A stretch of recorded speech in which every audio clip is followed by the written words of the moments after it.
The sound of my daughter's voice cracking as she said those words still haunts me in my dreams.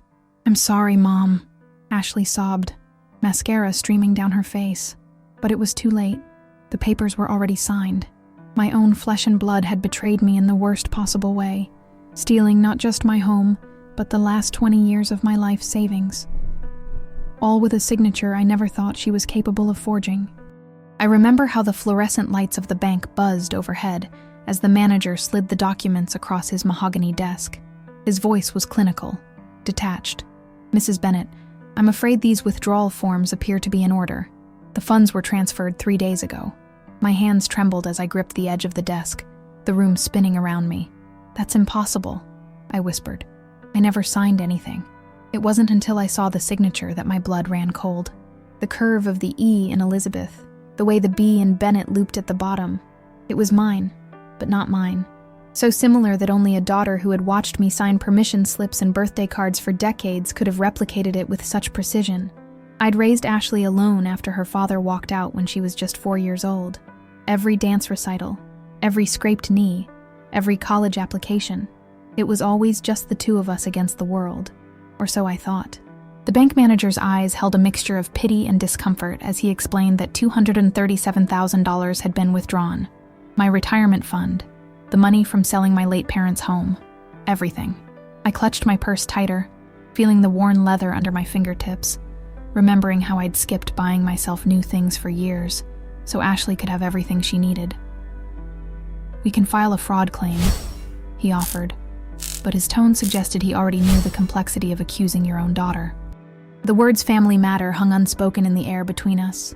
I stumbled out of the bank into the crisp October air of Burlington, Vermont, the familiar mountains in the distance now seeming like silent, judging witnesses. My phone buzzed in my pocket, a text from Ashley. "Mom, please call me, I can explain."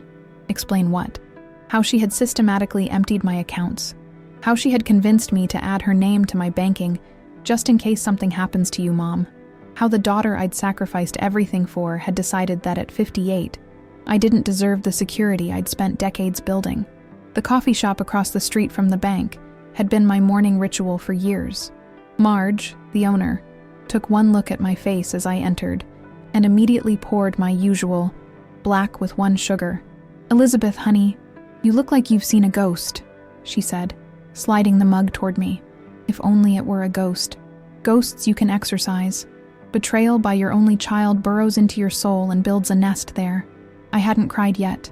The shock was too overwhelming, like a physical barrier between me and my emotions. I took a sip of coffee, burning my tongue, but barely registering the pain. My hands shook so badly that coffee sloshed over the rim, creating a small puddle on the wooden table. "Ashley took everything," I said, my voice sounding strange and distant even to my own ears. "Every penny I had saved. She forged my signature." Marge's eyes widened in disbelief. "Ashley? You're Ashley? There must be some mistake." But there was no mistake. As I sat in that coffee shop, my phone continuously buzzing with Ashley's calls and messages, I finally opened her text messages, each one more desperate than the last. "Mom, I was going to pay it back. It was for Tyler's medical treatment. The insurance wouldn't cover it. Please understand, I was desperate. Mom, answer me, please. Tyler, my son-in-law of 3 years, the charming investment banker who drove a car worth more than my annual teacher's salary, the man who had swept Ashley off her feet with promises of a lifestyle I could never provide her, the same man who had started showing up at my house with documents for me to sign, insurance papers, investment opportunities, all of which I'd politely declined. My coffee grew cold as I scrolled through more messages. Then a final one arrived that made my stomach drop. "We're coming over to explain everything. Please be there. Please." I didn't want explanations. I wanted my life back. The life where I believed my daughter loved me more than money. The life where I wasn't suddenly facing my golden years with nothing but Social Security and a mortgaged house to my name. "Do you want me to call someone, Elizabeth?" Marge asked gently. Who was there to call? My parents were gone. I had no siblings. My friends were mostly other teachers from Jefferson High, where I'd taught English literature for 30 years before retiring just last spring. And the one person I would normally turn to in a crisis was the very person who had created it. "No," I said, finally feeling the first tear break free and slide down my cheek. I need to go home and change the locks. The words sounded so foreign coming from my mouth. Change the locks against my own daughter. The little girl whose tiny hand had once held mine as we crossed streets, whose nightmares I'd soothed, whose graduation from Columbia I'd proudly attended, even though it meant emptying my savings account at the time. As I stood to leave, Marge pressed a blueberry muffin into my hands. "On the house," she insisted. "And Elizabeth, don't face them alone. Call me if you need anything. Anything at all." I nodded, though I already knew I would face this alone, just as I'd faced everything else in my life. The walk home was only 6 blocks, but it felt like miles. Each step was heavy with the weight of betrayal, each breath sharp with the cold reality of what awaited me. The Victorian house I'd poured 30 years of love and renovations into came into view, blue with white trim. The porch swing where Ashley and I used to read together on summer evenings. The maple tree in the front yard now blazing with autumn colors. It had always been my safe harbor.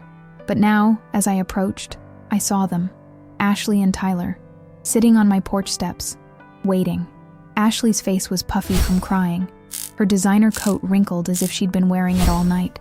Tyler sat beside her, his posture tense, his normally perfectly coiffed hair disheveled. "Mom," Ashley called out, rising to her feet as she spotted me. "Please let me explain." But the papers were already signed. The money was already gone, and the daughter I thought I knew had already revealed herself to be a stranger. My name is Elizabeth Bennett, Lizzie to the few who knew me before I became Mrs. Bennett, to generations of high school students, and Mom to Ashley. At 58, I wasn't supposed to be starting over. I was supposed to be enjoying the quiet reward of decades of hard work, morning coffee on my porch, book club on Thursdays, occasional substitute teaching to keep my mind sharp, and visits from my daughter and son-in-law from their home in Boston. That was yesterday's reality. Today, I was a woman with empty accounts, and a heart even emptier. "Mrs. Bennett, we're so sorry for the confusion," Tyler said, stepping forward as I approached my own porch, his voice taking on that smooth, practiced tone he used when trying to sell something. "If you'll just let us explain the situation." "The situation?" I repeated, my voice steadier than I expected. "The situation is that you stole my life savings." Ashley flinched as if I'd slapped her. "Mom, it wasn't like that. We were desperate. Tyler's startup needed capital, and the investors pulled out at the last minute. We were going to pay you back with interest once the company took off." I looked at my daughter, truly looked at her. The Burberry coat that must have cost thousands, the diamond earrings that caught the afternoon sun, the manicured nails and highlighted hair that spoke of a lifestyle that apparently my retirement fund wasn't enough to maintain. "Move," I said quietly, climbing the steps to my front door. "Mom, please." Ashley grabbed my arm. "Just listen. We can fix this." I pulled away from her touch as if it burned. "Like you fixed my signature?" For 30 years, I'd taught teenagers about Shakespeare's betrayals, Austen's social complications, and Dickens' portraits of human nature at its best and worst. I'd guided young minds through the moral complexities of literature, always believing in the essential goodness of people. How ironic that my own life had suddenly become a Greek tragedy, betrayed by the person I loved most in the world. I unlocked my door and entered, turning to face them on the threshold. "You have until tomorrow to return every cent. After that, I'm going to the police." Tyler's handsome face hardened. "You wouldn't do that to your own daughter, wouldn't I?" I met his gaze steadily. "You didn't think I was capable of much, did you, Tyler? Just an aging schoolteacher with a modest house and a trusting nature. Easy prey." Ashley was openly sobbing now. "Mom, the money's gone. The business. It failed before it even started.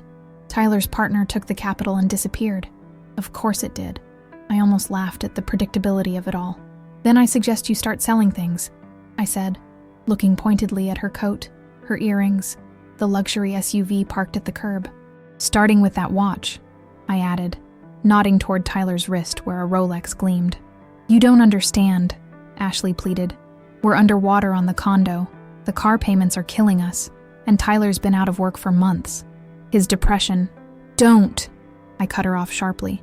"Don't you dare use mental health as an excuse for theft."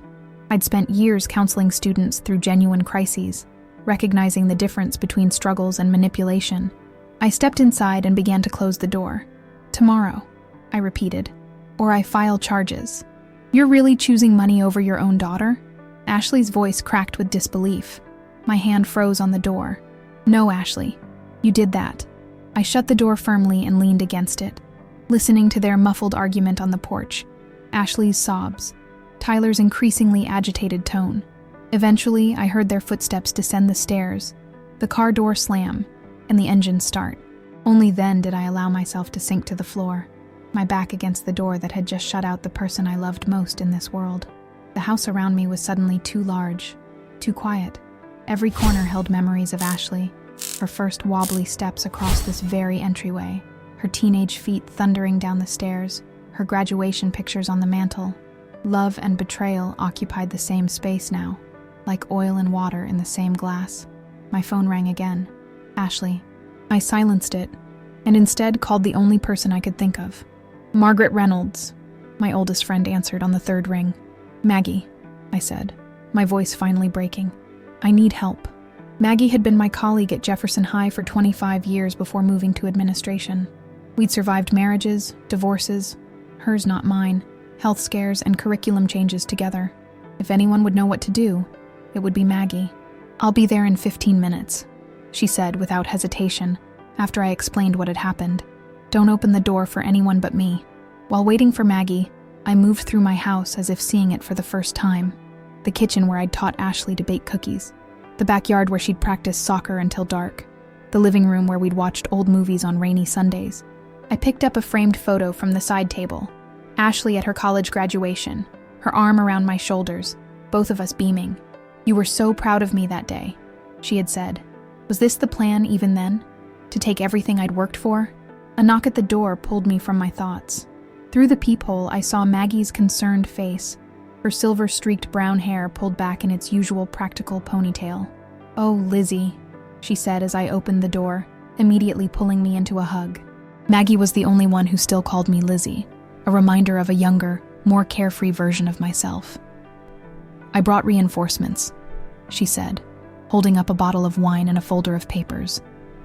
Wine for us, and the name of my nephew, who's a lawyer specializing in elder fraud. Elder fraud? I repeated, the words tasting bitter. Is that what I am now? An elder who's been defrauded by her own child?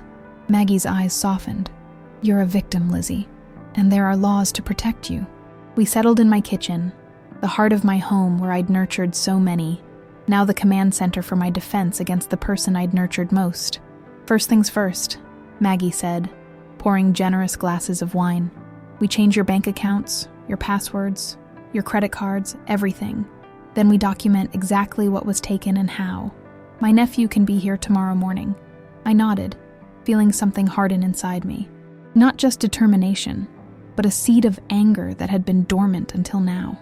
Then, Maggie continued, her teacher's voice taking on the tone she used when dealing with particularly difficult parents. We decide whether to pursue criminal charges or try to recover the money through civil court. She's my daughter, I whispered, the word daughter suddenly feeling strange on my tongue. Yes, Maggie agreed, covering my hand with hers. And that makes this harder, not easier. But Lizzie, what she and Tyler did is a felony. Multiple felonies, actually. The phone rang again. Ashley for the 12th time. I silenced it again. You should talk to her eventually, Maggie said gently. And say what? I asked. That I forgive her for stealing my future? That it's okay because we're family? Maggie sighed. No, but you should hear her out, if only to get information that might help recover some of the money. She was right, of course. Maggie was almost always right, a quality that had made her both an excellent teacher and an occasionally infuriating friend. Tomorrow, I said, echoing what I'd told Ashley earlier. I'll deal with everything tomorrow. But as I lay in bed that night, sleep evading me despite exhaustion, I knew that tomorrow wouldn't bring solutions, only more questions and painful choices. The bedroom ceiling I'd stared at for 30 years offered no answers, only shadows that shifted like my understanding of the daughter I thought I knew. My phone lit up in the darkness with another text from Ashley. Mom, please. I know what we did was wrong, but there's more to the story. Things you don't know. Things I've been afraid to tell you. I turned the phone face down. Whatever secrets Ashley was keeping, they couldn't justify what she'd done. No explanation could rebuild the trust that had been shattered like fine china dropped on concrete, broken beyond repair.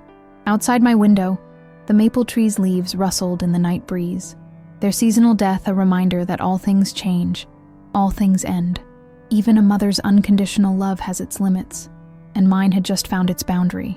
The lawyer's office was colder than I expected, or perhaps it was just the chill that had settled in my bones since discovering Ashley's betrayal. Michael Reynolds, Maggie's nephew, looked younger than his 40 years, but his eyes held the sharp intelligence I needed on my side right now. "Mrs. Bennett," he said, reviewing the documents I'd brought, "this is a clear case of fraud and identity theft. The fact that the perpetrator is your daughter doesn't change that. What are my options?" I asked, my hands folded tightly in my lap to keep them from trembling. "We can file criminal charges, which would likely result in jail time for both Ashley and Tyler," he explained, his tone matter of fact. "Or we can pursue civil litigation to recover the assets, though that's complicated if they've already spent the money or transferred it elsewhere. Jail time. My daughter in prison." The words landed like blows. "There's also a third option," Michael continued. "We use the threat of criminal charges as leverage to negotiate a repayment agreement. It won't be immediate, but it might be your best chance of seeing that money again." I nodded slowly, trying to think clearly through the fog of betrayal and heartbreak. "And if they don't have the money to repay?" Michael's expression was sympathetic but firm. "Then they find it. They sell assets, take out loans, work extra jobs, or they face the consequences." As we discussed further details, my phone buzzed with a text. Not from Ashley this time, but from a number I didn't recognize. "Mrs. Bennett, this is Tyler. We need to talk privately, without Ashley. It's important." A spark of anger flared. Tyler had been the architect of this betrayal. I was certain of it. Ashley had never shown signs of such calculation before meeting him. "Mrs. Bennett?" Michael's voice pulled me back. "Is everything all right?" I showed him the text. His eyes narrowed. "Don't meet him alone. If you want to hear what he has to say, do it here, in my office, with me present." I typed a response. "My lawyer's office, 2 p.m. Come alone or don't come at all." Tyler's reply was immediate. "I'll be there." After finalizing the initial paperwork with Michael, I stepped outside into the brisk Vermont afternoon. The trees along Church Street were ablaze with autumn colors, tourists snapping photos of the picturesque scene. How strange that the world continued its normal rhythm while mine had shattered. I had 3 hours before Tyler would arrive at the lawyer's office. 3 hours to prepare myself for whatever new lies he would try to sell me. I decided to walk, needing the physical movement to clear my head. Burlington had been my home since I started teaching at Jefferson High fresh out of college. I knew every shop on Church Street, every park bench with a view of Lake Champlain. This place had shaped me, supported me through raising Ashley alone, provided the community I needed when I had no family support. I found myself at the waterfront, watching the waves lap against the shore. Couples strolled hand in hand along the pathway. Parents chased giggling children. Tourists snapped photos of the Adirondacks visible across the lake. Normal lives continuing while mine lay in pieces. My phone buzzed again. "Ashley. Mom, where are you? I went by the house. We need to talk." I didn't respond. Instead, I called Maggie. "Can you check my house?" I asked when she answered. "Ashley's there. On my way," Maggie replied without hesitation. "Do you want me to let her in?" "No," I said firmly. "Just make sure she leaves.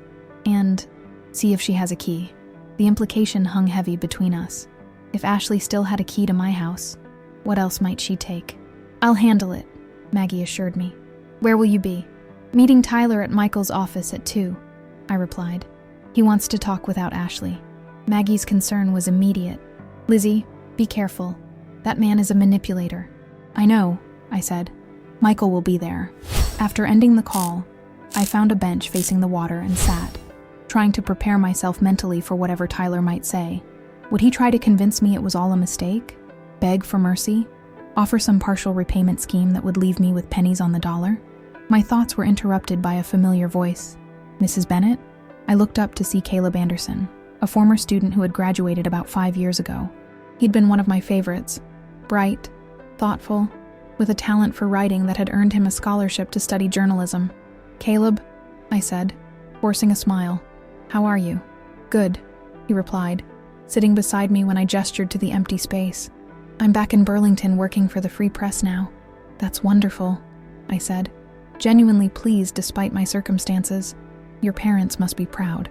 Caleb nodded, then studied my face with the perceptiveness that had made him an excellent student. Are you okay, Mrs. Bennett? You seem not yourself. For a moment I considered deflecting, offering the polite fiction that all was well, but something in Caleb's concerned expression broke through my defenses. No, I admitted quietly. I'm not okay. Perhaps it was easier to talk to a former student than a friend, someone who knew me, but not my daughter, someone who would listen without the complicated emotions that came with decades of shared history. I told him the bare facts, not mentioning Ashley by name, just that I had been defrauded by someone close to me. As a journalist, Caleb asked insightful questions, his brow furrowing deeper with each answer.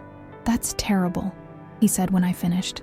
Financial elder abuse is more common than people realize, especially from family members. I actually wrote a piece on it last month. Elder abuse. The phrase stung, but its accuracy was undeniable. The worst part, I confessed, is that I keep wondering what I did wrong, how I failed I caught myself before saying, mother, as a person, to deserve this betrayal. Caleb shook his head firmly. Mrs. Bennett, you taught us about Othello's tragic flaw, his readiness to believe the worst in people he should have trusted. But you're experiencing the opposite. Your so-called flaw was trusting someone who should have been trustworthy. That's not a failure on your part. His words struck home with unexpected force. All my life I'd tried to see the best in people, especially in Ashley. Was that truly a flaw? Thank you, Caleb, I said, feeling something loosen slightly in my chest. You were always good at getting to the heart of things. He smiled. I learned from the best. Glancing at his watch, he added, I should get back to work. But Mrs. Bennett, don't blame yourself for someone else's choices. As he walked away, I checked my own watch. It was time to head to Michael's office. Time to face Tyler and whatever new deception he had planned. The law offices were housed in one of Burlington's historic buildings, all polished wood and brass fixtures. I arrived 15 minutes early, but Tyler was already there, pacing the reception area in an expensive suit that looked slightly too large on his frame, as if he'd lost weight recently. When he saw me, something flashed across his face. Relief? Fear? It was gone too quickly to identify. Mrs. Bennett, he said, extending his hand as if this were a business meeting. Thank you for agreeing to see me. I ignored his hand. This was your idea, Tyler. What do you want? The receptionist interrupted, showing us to Michael's office where my lawyer waited, his expression professionally neutral. Once the door closed behind us, Tyler's polished facade cracked. He ran a hand through his hair, leaving it standing in uncharacteristic disarray. Mrs. Bennett, I need to tell you something, he began, his voice lower than usual. Something Ashley doesn't know I'm telling you. Michael interjected smoothly. Mr. Carson, before you continue, I should inform you that anything you say here could potentially be used. I don't care about that right now, Tyler interrupted. This is more important. He turned back to me. Mrs. Bennett, Ashley didn't forge your signature. I did. The admission hung in the air between us. She doesn't know, he continued quickly. She thinks the money came from an investor who believed in my business plan. I stared at him, trying to process this new information. You're telling me my daughter is innocent in all this? Tyler shifted uncomfortably. Not entirely. She knew we were in financial trouble. She knew I was desperate, but she doesn't know I took your money. Why should I believe you? I asked coldly. Because, he said, reaching into his jacket pocket and withdrawing a USB drive, I have proof. Recordings of my meetings with the bank manager where I presented the forged documents. Emails where I specifically kept Ashley in the dark. And a confession, which I've put in writing. Michael leaned forward, suddenly alert. Mr. Carson, are you aware that you're admitting to serious crimes that could result in significant jail time? Tyler nodded, his expression grim. I am. Why? I demanded. Why tell me this now? Tyler looked down at his hands. Because Ashley is falling apart. She thinks her own mother believes she's a thief. And because, he hesitated, because there's something else you need to know. The real reason I took the money. My heart raced as worst-case scenarios flashed through my mind. Gambling debts, drug addiction, blackmail. I have cancer, Tyler said quietly. Stage 4 pancreatic. The experimental treatment I needed wasn't covered by insurance. It cost $175,000. The room seemed to tilt slightly. Cancer, the word that had taken my husband 25 years ago, leaving me to raise Ashley alone. The rest, Tyler continued, went to pay off our debts so Ashley wouldn't be left with nothing after I'm gone. I have 6 months, maybe less. Michael's professional demeanor faltered slightly. Do you have medical documentation to verify this claim? Tyler nodded. It's all on the drive, along with my confession. Mrs. Bennett, he looked at me directly. I'm not asking for forgiveness. What I did was unforgivable. I'm just asking that you don't let Ashley lose her mother because of my crimes. I felt numb, unable to process the rapid shift in narrative. If Tyler was telling the truth, Ashley wasn't the villain I'd thought. But could I trust anything this man said? The money is still gone, I said finally. Your reasons don't change that fact. I know, Tyler acknowledged. That's why I've put our condo on the market. It should sell for enough to pay back about half of what I took. And I've already spoken with my life insurance company. Ashley will be instructed to repay you the remainder from my policy when... He didn't finish the sentence. Michael was examining the USB drive, his expression thoughtful. We'll need to verify everything here. Of course. I nodded, still trying to absorb the implications. If Tyler was dying, if Ashley truly didn't know about the theft, then I'd shut out my daughter during what would soon become the most painful period of her life, losing her husband. But there was still a voice of caution in my mind, the part that had been so brutally awakened to the possibility of betrayal. Why didn't you just tell me? I asked Tyler. Why didn't you ask for help instead of stealing from me? Tyler's expression was complicated. Shame mingled with a defensive pride. Would you have given it? You never approved of me, Mrs. Bennett. You never thought I was good enough for Ashley. The accusation stung because there was truth in it. I hadn't approved of Tyler's flashy lifestyle, his get-rich-quick business schemes, the way he'd encouraged Ashley to live beyond her means. But cancer? For that, I would have opened my accounts willingly. You didn't give me the chance to make that choice, I said quietly. No, he agreed. I didn't. And that was wrong. Michael cleared his throat. Mrs. Bennett, I suggest we take some time to verify Mr. Carson's claims before making any decisions. I nodded, suddenly exhausted by the emotional whiplash of the past few days. How long will that take? A few days at most, Michael replied. In the meantime, Mr. Carson, I strongly suggest you retain your own counsel. Tyler stood, looking older and more vulnerable than I'd ever seen him. Thank you for listening, Mrs. Bennett. For what it's worth, I am sorry. Not just for taking the money, but for coming between you and Ashley. As he left, I remained seated, trying to process everything. If Tyler was telling the truth, I'd have to completely restructure the narrative I'd been building in my mind. The villain wasn't my daughter, but the desperate man trying to save his own life and provide for her future. Yet trust, once broken, isn't easily repaired. I needed verification before I could begin to believe this new story. Michael, I said, as the door closed behind Tyler, how quickly can we confirm his medical condition? I'll have my assistant start making calls right away, he assured me. But Elizabeth, even if everything he said is true, the money is still gone, and recovering it might be complicated by his health situation. I know, I replied, but if Ashley truly didn't know, I couldn't finish the thought. My phone buzzed with another text from Ashley. Mom, please talk to me. Whatever Tyler told you, I need to tell you my side. For the first time since discovering the theft, I felt uncertainty replace my anger. What if I'd been wrong? What if I'd condemned my only child without hearing the full story? But caution kept me from immediately reaching out. Verify first, I told Michael. Then I'll decide what to do about Ashley.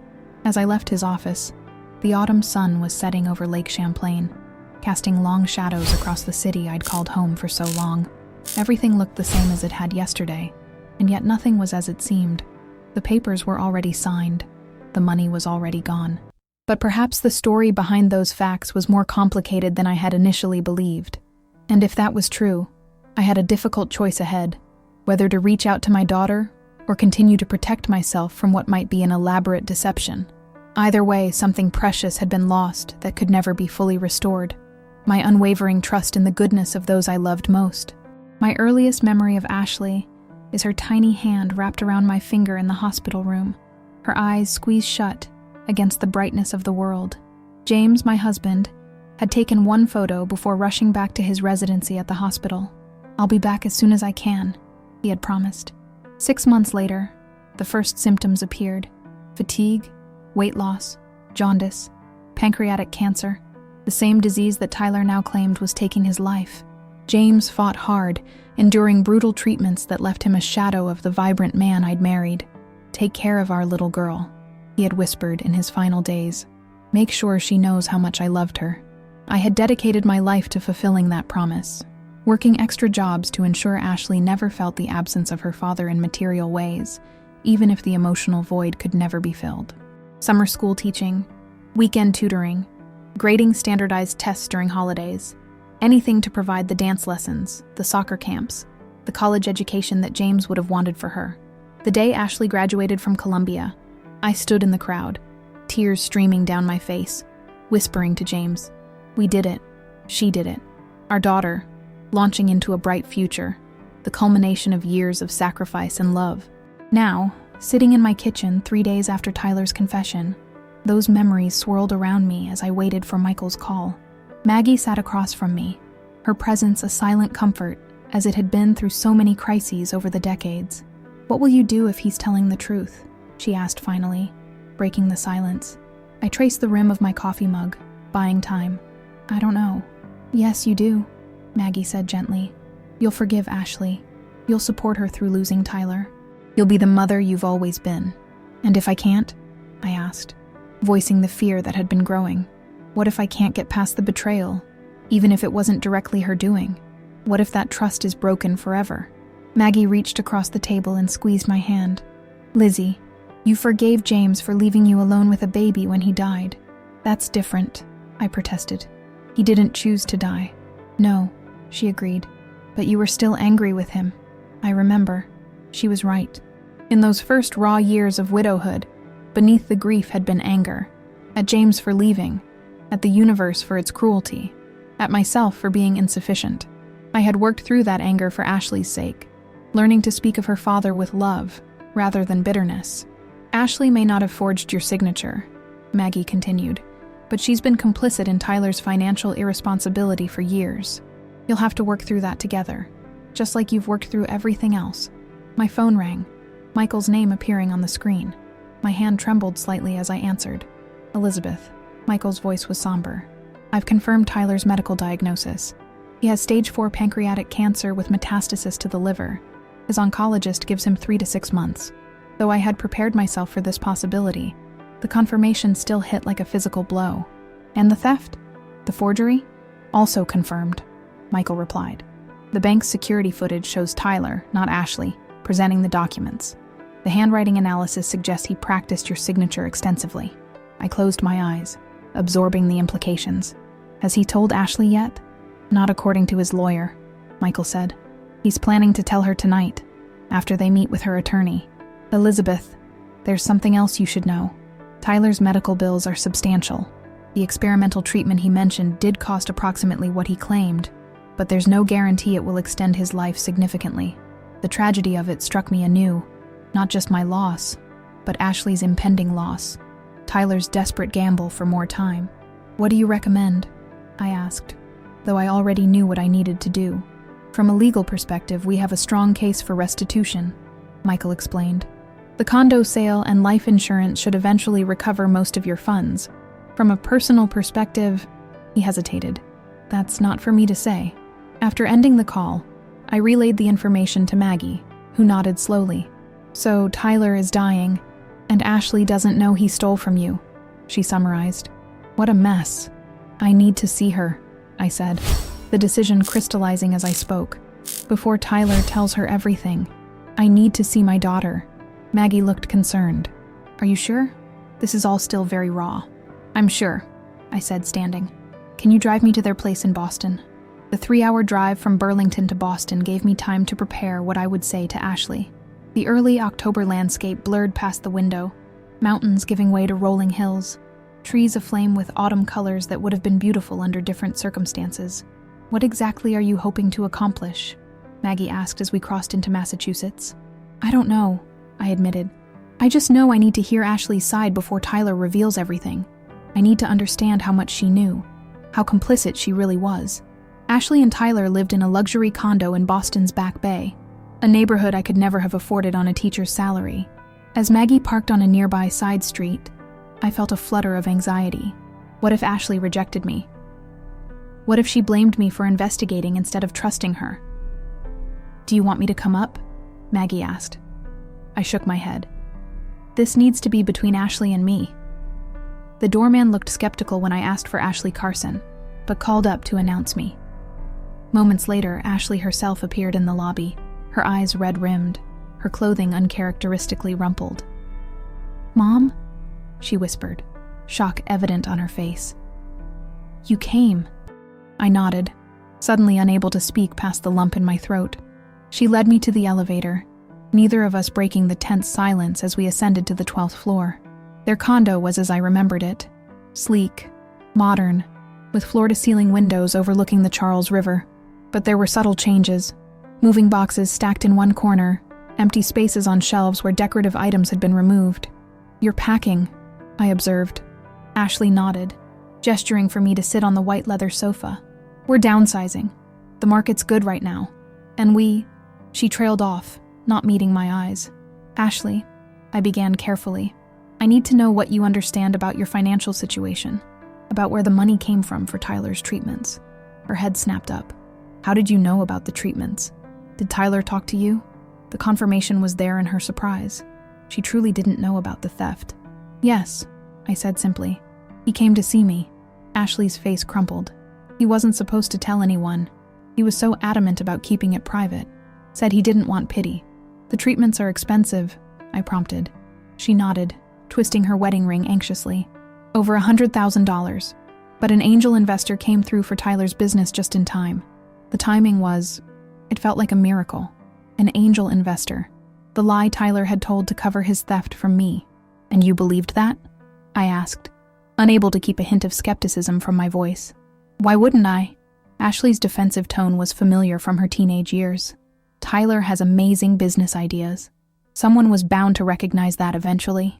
I studied my daughter's face, the face I had memorized from her first moments, through every age and stage. There was no deception there, only confusion and hurt. "Ashley," I said gently, "there was no investor." Her brow furrowed. "What are you talking about? Of course there was. The money came through. The treatment started. Tyler is getting better." The last part caught me off guard. "Tyler told you he's getting better?" Ashley's expression shifted to alarm. "Mom? What did he tell you exactly?" I hesitated, suddenly uncertain whether I should be the one to reveal Tyler's prognosis. If he had told Ashley he was improving when the doctors had given him months to live, that was a deception beyond financial fraud. "He told me where the money really came from," I said carefully. Ashley stood abruptly. "I don't understand what you're implying, but I think you should leave. Tyler will be home soon and he doesn't need this stress right now." "Ashley, please." I reached for her hand. "I'm trying to understand what happened. I need to know how much you knew." She pulled away as if my touch burned. "Knew about what?" "Mom, you've been acting crazy ever since we told you about Tyler's diagnosis. First you shut us out, then you threatened legal action. Now you show up with these cryptic accusations." I froze. "When did you tell me about Tyler's diagnosis?" "The day you found out about the bank transfers," Ashley said slowly, as if explaining to a child.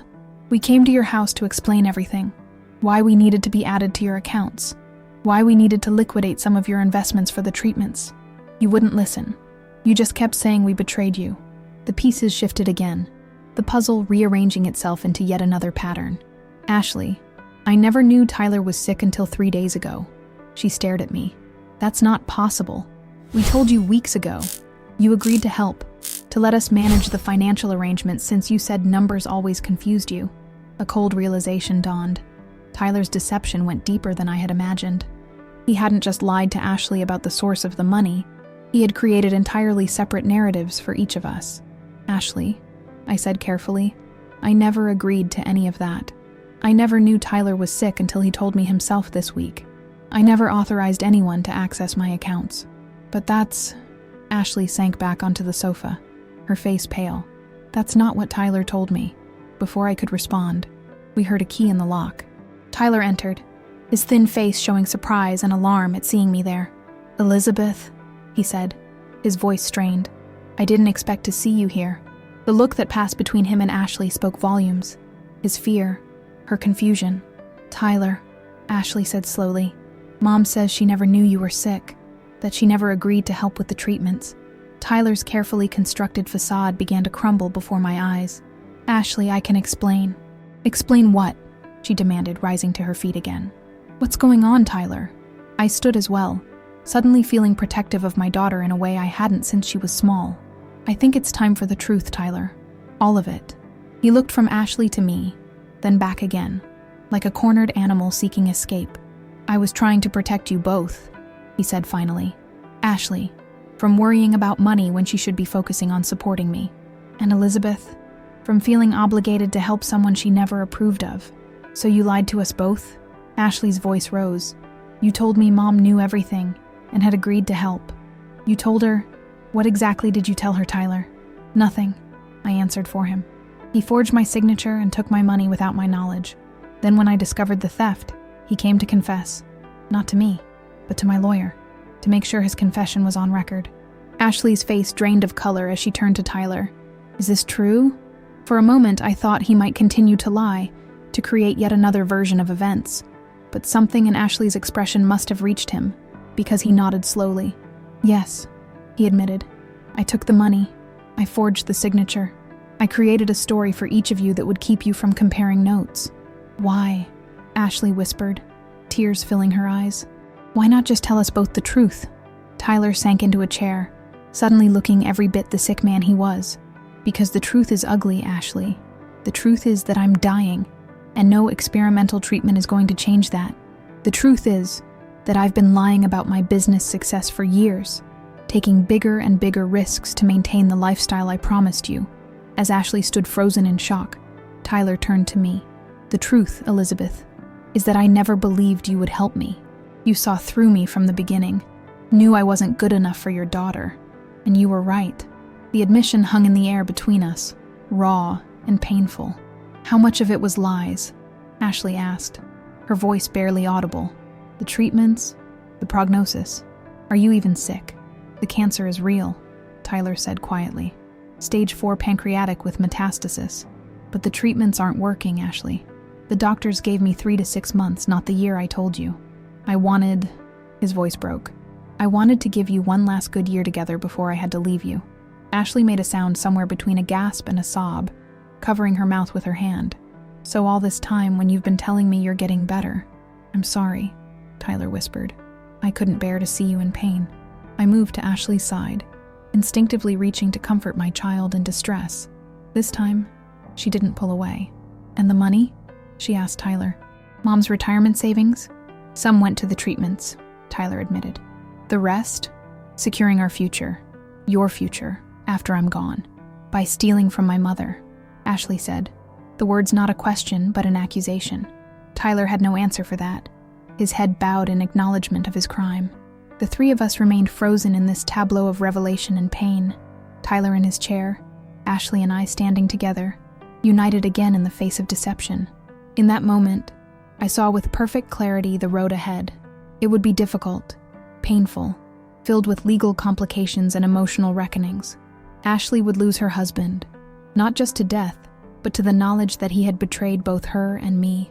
I would eventually recover most of my money, but at what cost to my relationship with my daughter? And yet, standing beside Ashley now, feeling her tremble with shock and grief, I knew that we would face this together, just as we had faced everything else. Because beneath the layers of hurt and betrayal was the bedrock truth that had sustained me through 30 years of motherhood. I loved my daughter more than anything in this world, and she needed me now more than ever. The past could not be undone. The papers were already signed. The money was already gone. But the future, that was still ours to write. The oncologist's office was sterile and bright, with generic watercolor paintings attempting to soften the clinical atmosphere. Ashley sat rigidly beside me, her face a mask of composure that I recognized from my own mirror in times of crisis. Tyler was inside with the doctor, insisting on meeting alone first. One more attempt at control in a situation rapidly spinning beyond his grasp. 2 weeks had passed since the confrontation in their Boston condo. 2 weeks of lawyers, accountants, and painful revelations. The full extent of Tyler's financial deceptions went far beyond what either Ashley or I had imagined. Multiple mortgages on their condo, credit cards maxed to their limits, investments that were little more than expensive gambles. How did I not know? Ashley had asked repeatedly, poring over bank statements and credit reports. How did I miss all of this? The answer was both simple and complex. She hadn't wanted to know. Tyler had handled their finances throughout their marriage, presenting her with the glossy lifestyle she'd come to expect, without revealing the crumbling foundation beneath. Now we waited for confirmation of Tyler's prognosis from his oncologist, a step Ashley had insisted upon after discovering the layers of his deception. What if he's lying about this too? She had asked, her voice hollow. What if the cancer is just another manipulation? I didn't believe even Tyler would lie about something so fundamental, but I understood Ashley's need for verification. Trust, once shattered, left no stone unturned in its search for solid ground. The door to the doctor's office opened, and Tyler emerged, looking smaller somehow in his expensive suit. He nodded to us both, his expression unreadable as he took a seat across the waiting room. The oncologist, Dr. Rivera, appeared in the doorway. Mrs. Carson? Mrs. Bennett? Please come in. Inside her office, surrounded by medical textbooks and framed credentials, Dr. Rivera confirmed what Tyler had told us. Stage 4 pancreatic cancer with metastasis to the liver. Poor response to conventional treatment. Experimental options with minimal chance of success. The 5-year survival rate for stage 4 pancreatic cancer is approximately 1%, she explained gently. Mr. Carson's case is particularly aggressive. I wish I had better news. Ashley sat very still, absorbing this final confirmation. And the experimental treatment he's been receiving? Is there any evidence it's helping? Dr. Rivera hesitated. There have been some promising markers in his blood work, but no significant tumor reduction. It's important to maintain realistic expectations. How long? Ashley asked, her voice steady despite the devastating question. Without continued treatment, 2 to 3 months. With continued treatment, possibly 6, though quality of life considerations become significant. 6 months, half a year for Ashley to reconcile with her dying husband, to prepare for widowhood, to untangle the financial and emotional web he had woven around them. Thank you, doctor, I said when Ashley remained silent. We appreciate your honesty. Outside the office, Tyler waited, watching Ashley's face anxiously. Now do you believe me? He asked quietly. Ashley looked at him for a long moment, her expression a complex mixture of grief, anger, and pity. Yes, she said finally. I believe you're dying. That doesn't erase what you did. He flinched as if she'd struck him. Ashley, please. I know I made terrible mistakes, but we don't have much time left. No, she agreed coldly. We don't. Which is why I need to focus on practicalities now, not your feelings. The hardness in my daughter's voice concerned me. Ashley had always been sensitive, empathetic, sometimes to her detriment. This new brittleness was a defense mechanism, I knew, but one that might deny her the closure she would need after Tyler was gone. We should go, I suggested gently. We have a meeting with the financial advisor at 2. The advisor was another necessary step in unraveling Tyler's financial decisions. His law firm was handling the sale of their condo, which would indeed cover approximately half of what he had taken from me. The life insurance policy was valid despite his illness, having been purchased 3 years before his diagnosis. Between these two sources, I would eventually recover most of my savings. Cold comfort given the circumstances. Tyler followed us to the elevator, maintaining a careful distance from Ashley, who had barely spoken to him since the revelation of his lies. They were still living together in the condo until it sold, sleeping in separate bedrooms, orbiting each other like distant planets. I have chemo tomorrow, Tyler said as we reached the parking garage. Dr. Rivera wants to try a modified protocol. Ashley nodded without looking at him. I'll drive you. 9 o'clock, right? Yes, he confirmed, a flicker of hope crossing his gaunt features at this small concession. Thank you. As we prepared to part ways, Ashley and I to the financial advisor, Tyler back to their condo, I found myself studying the man who had caused so much damage. Beyond the designer clothes and the carefully maintained facade was a dying man, desperate to control his narrative until the end. There was something almost Greek in the tragedy of it. Hubris leading to inevitable downfall. Elizabeth, Tyler said, catching me alone for a moment while Ashley retrieved something from her car. I know you'll never forgive me, but please don't let Ashley harden her heart because of what I did. She'll need you after I'm gone. The plea was unexpected, a rare moment of apparent selflessness from a man who had proven himself profoundly selfish. Ashley will make her own choices about how to feel, I replied. As she should. Yes, he agreed, his eyes suddenly bright with unshed tears. But she listens to you. Always has. If you tell her forgiveness is possible, she might believe it. Before I could respond, Ashley returned. The moment passed, but Tyler's words lingered as we drove to the financial advisor's office. Are you okay? I asked Ashley once we were alone in the car. She laughed, a harsh sound without humor. Am I okay? My husband is dying of cancer, has bankrupted us with his lies, stole from my mother, and manipulated us both for years. What do you think? I think you're angry, I said carefully, as you have every right to be. Angry doesn't begin to cover it, Ashley replied, her knuckles white on the steering wheel. Do you know what hurts the most, Mom? Not the money, not even the lies. It's that he didn't trust me enough to tell me the truth, any of it. He decided what I could handle, what I should know, how I should spend our last months together. I understood that particular pain all too well, the special sting of having someone else decide your limits, your capabilities, your right to difficult truths. The hardest lesson I've learned, I said after a moment, is that we can't control how people treat us, only how we respond. Ashley glanced at me. Is that your way of suggesting I forgive him? No, I shook my head. It's my way of saying that whatever you decide, to forgive, to remain angry, to find some middle path, should be your choice, not something driven by him or me or anyone else. What would you do? She asked, her voice suddenly smaller, younger. I considered the question carefully, knowing my answer mattered more than usual. I don't know, I admitted finally. I'm still figuring that out myself. The financial advisor's office brought another round of painful revelations. Tyler had been living well beyond their means for years, using increasingly desperate measures to maintain the illusion of success. Credit cards in Ashley's name that she hadn't known about, loans against their retirement accounts. A pattern of financial decisions that bordered on criminal. The good news, Ms. Patel explained, is that we can mitigate some of the damage. The condo sale will eliminate the largest debts, and Mrs. Bennett's claim has been legally established as the priority for restitution. Ashley nodded mechanically, processing yet another layer of deception. And after that? After he's gone? And the dust settles? Ms. Patel's expression was sympathetic but direct. You'll essentially be starting over financially. Your credit will recover in time. The life insurance will help once debts are settled. Starting over at 34, the age at which I had found myself widowed with a young child, rebuilding a life from the ashes of what I had planned. It's doable, I said to Ashley, recognizing the overwhelmed look in her eyes. Difficult, but doable. After the meeting, we walked to a nearby cafe, both needing a moment to decompress before facing the next steps in this ordeal. I should never have left teaching, Ashley said suddenly as we waited for our coffee. I was good at it. I made a difference.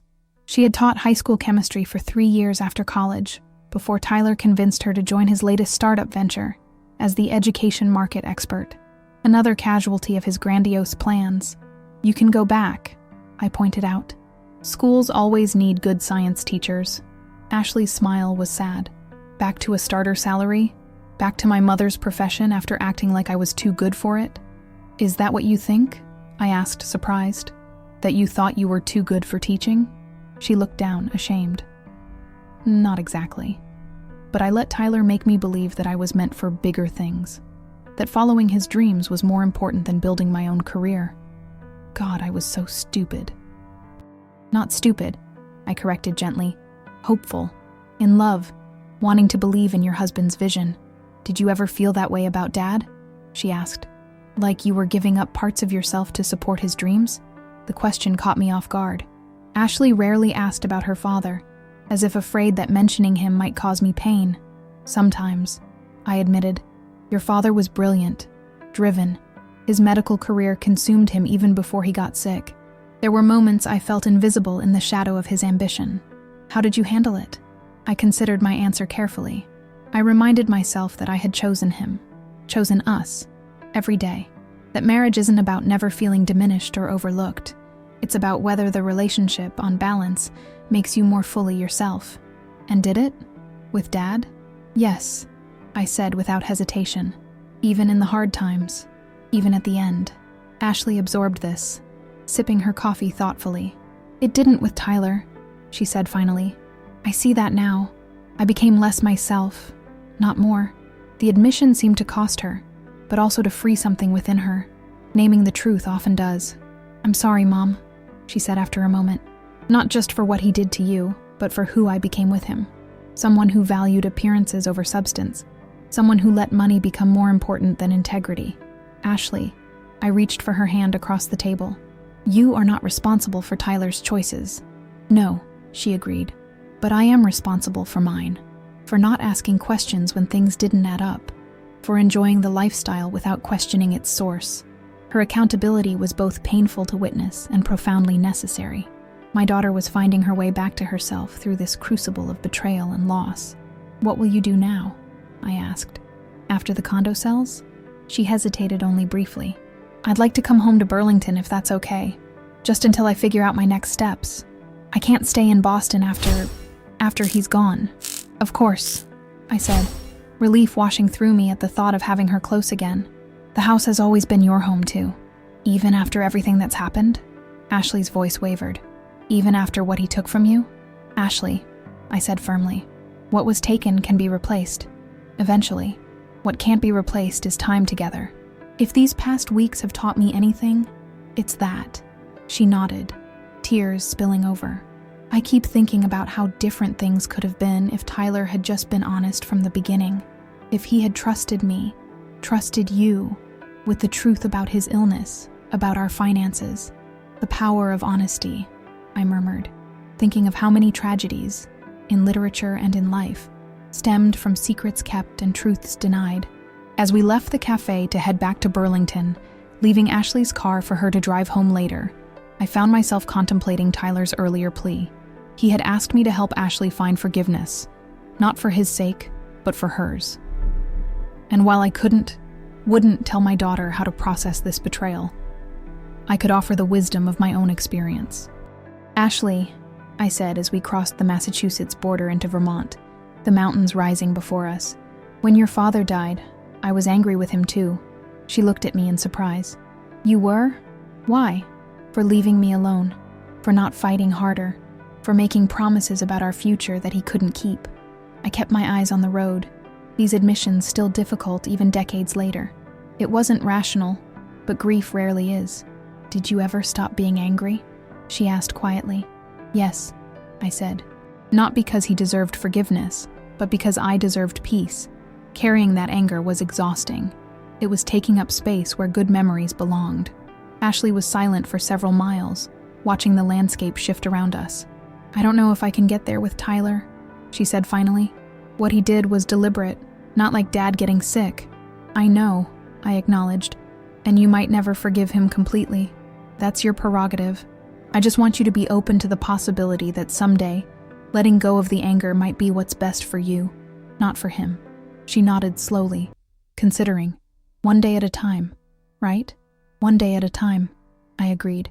As we approached Burlington, the familiar skyline outlined against the evening sky, I felt a strange sense of things coming full circle.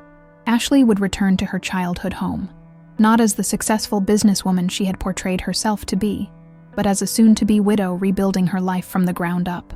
I would reclaim my role as her mother in a new way, not protecting her from the world's hardships, but supporting her as she faced them head-on. And somewhere in Boston, Tyler Carson was dying alone in an empty condo, surrounded by the trappings of success that had never been real, paying the ultimate price for a life built on deception. The tragedy of it all was breathtaking, yet underneath the pain and betrayal, I sensed the possibility of redemption, not for Tyler, whose time for making amends was rapidly running out, but for Ashley and me, a chance to rebuild our relationship on a foundation of hard-won honesty. A new chapter neither of us had anticipated, but one we would write together. The papers were already signed. The money was already gone. But as we crossed Lake Champlain, the water reflecting the sunset in shades of gold and crimson, I felt a cautious hope stirring. Some things, once broken, can never be repaired, but others can be rebuilt, stronger at the mended places, bearing the scars of their breaking not as flaws, but as evidence of resilience. Ashley reached across the car to squeeze my hand, a gesture so reminiscent of her childhood that my throat tightened with emotion. "Thank you," she said simply, "for not giving up on me." "Never," I replied. "Not in this lifetime or any other." The house smelled of disinfectant and decay, an unsettling combination that immediately took me back to James's final days in hospice. I set down the groceries and moved through the rooms, opening windows despite the November chill, trying to dispel the heavy atmosphere. Tyler had been released from the hospital yesterday after his latest round of treatment failed to produce results. Against my better judgment, and the advice of both our lawyers, Ashley had brought him to Burlington, to my house, where she had been living for the past month, while their condo finalized its sale. "He has nowhere else to go, Mom," she had explained, her expression a mixture of determination and apology. "His parents are dead, his sister lives overseas, and we can't afford private nursing care." I had agreed reluctantly, turning my home office into a makeshift sick room, not for Tyler's sake, but for Ashley's, so she wouldn't have to face this final chapter alone in a hotel room or temporary apartment. Now I found her in the kitchen, mechanically washing dishes that didn't need washing, her movements automatic and lifeless. "You should rest," I said gently. "I can take the evening shift." Ashley shook her head, not meeting my eyes. "I'm fine. The hospice nurse showed me how to administer his pain medication. He should sleep through the night."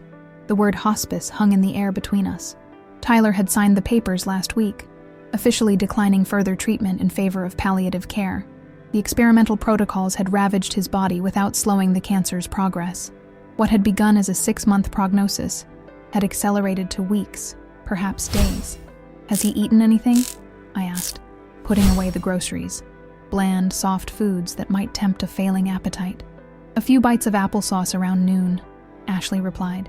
"He can't keep much down anymore." I nodded, familiar with the progression. James had been the same near the end, the body shutting down systems one by one, food becoming irrelevant, then impossible. "The condo sale closes tomorrow," Ashley said abruptly, changing the subject. "The proceeds should be in the escrow account by Friday."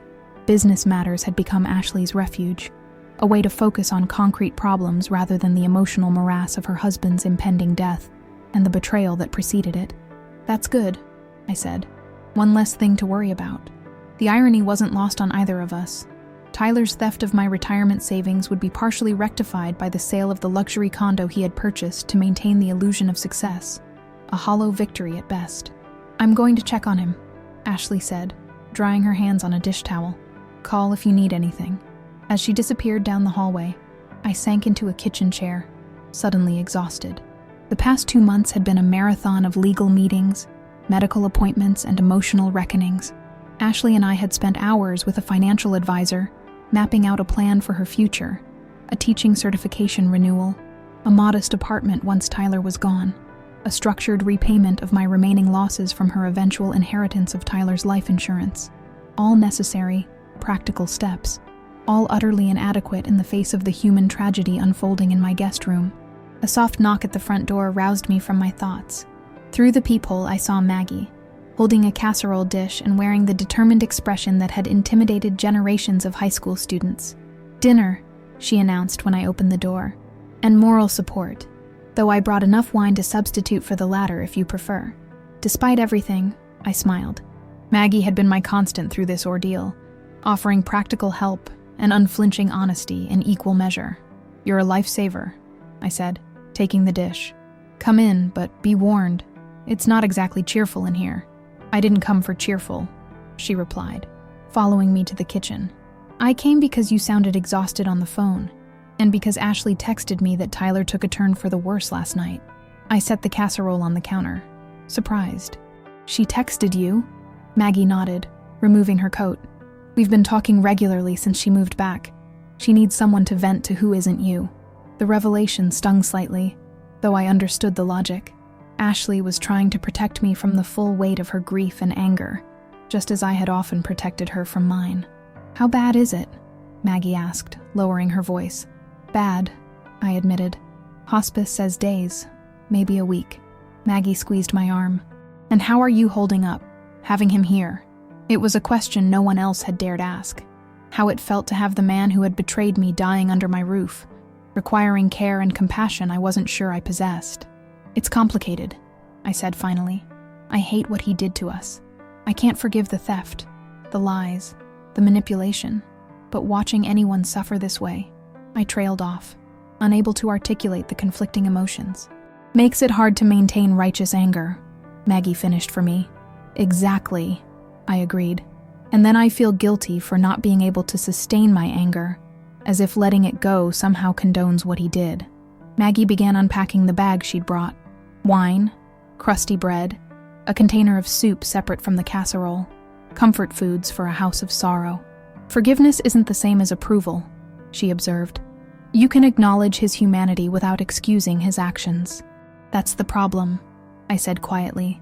I'm starting to see his humanity all too clearly now that it's being stripped away day by day. Before Maggie could respond, Ashley appeared in the doorway, her face drawn with exhaustion. Maggie, she said with a tired smile. Thank you for coming.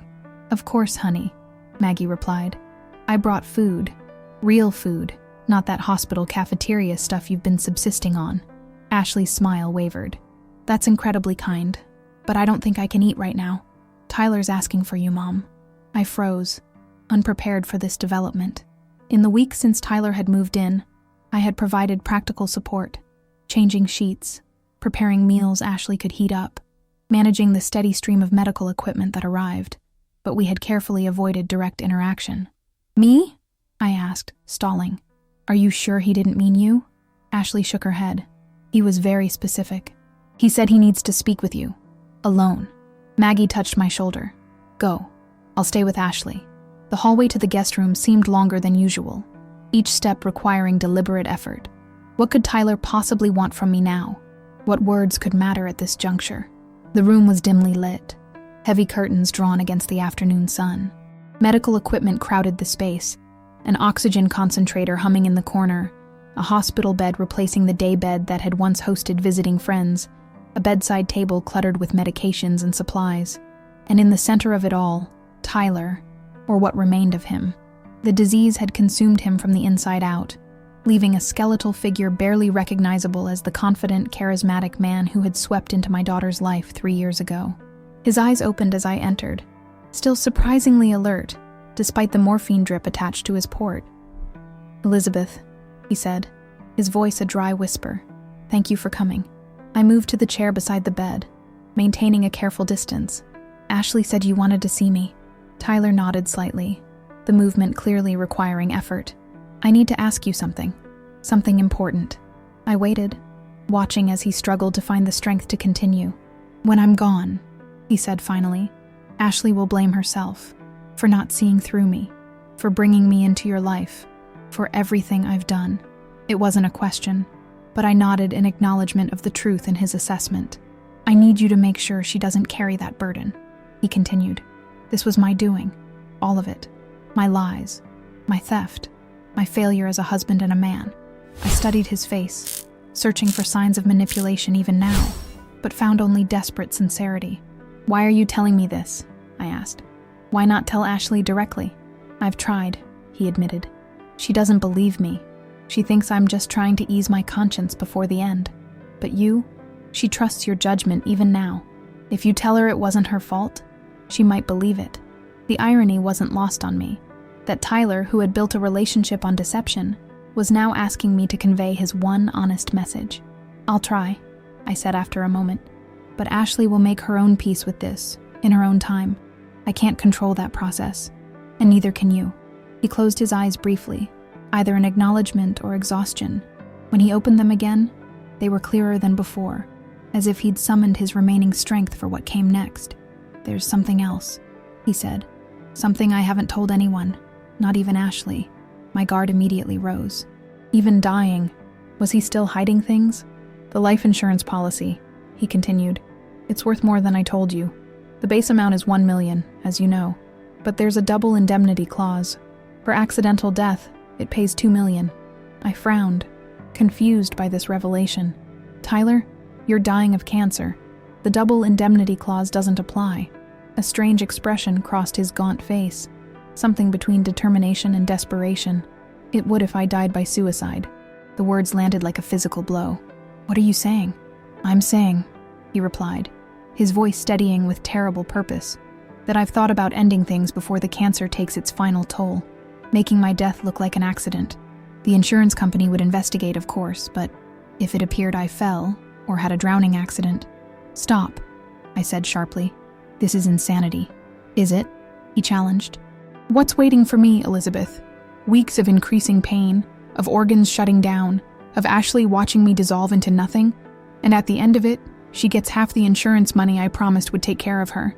So your solution is to kill yourself and make it look like an accident. I couldn't keep the horror from my voice. My solution is to give my death meaning, he corrected. To leave Ashley with enough to restart her life and repay you in full. To make one final gesture that might begin to atone for what I've done. I stood abruptly, needing physical distance from the desperate calculation in his eyes. This conversation is over. I won't be part of this. Elizabeth, please. He reached for my hand, but I stepped back. I'm not asking you to help. I'm just asking you not to stop me.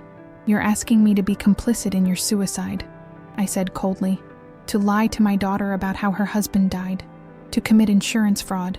I'm asking you to let me do one good thing before I die, he insisted, his voice cracking. To let my death serve a purpose when my life has caused nothing but pain. For a moment, I almost understood his twisted logic, the desperate need to transform his meaningless suffering into something useful, to leave behind a legacy other than betrayal and regret. Almost. Tyler, I said, finding a calm I didn't know I possessed. I can't stop you from taking your own life if that's what you've decided, but I won't lie about it afterward. I won't let Ashley build her future on one final deception, and I won't let you die believing that money, even $2 million, could possibly compensate for what you've done. His face crumpled, the last vestiges of his manipulative charm dissolving into genuine despair.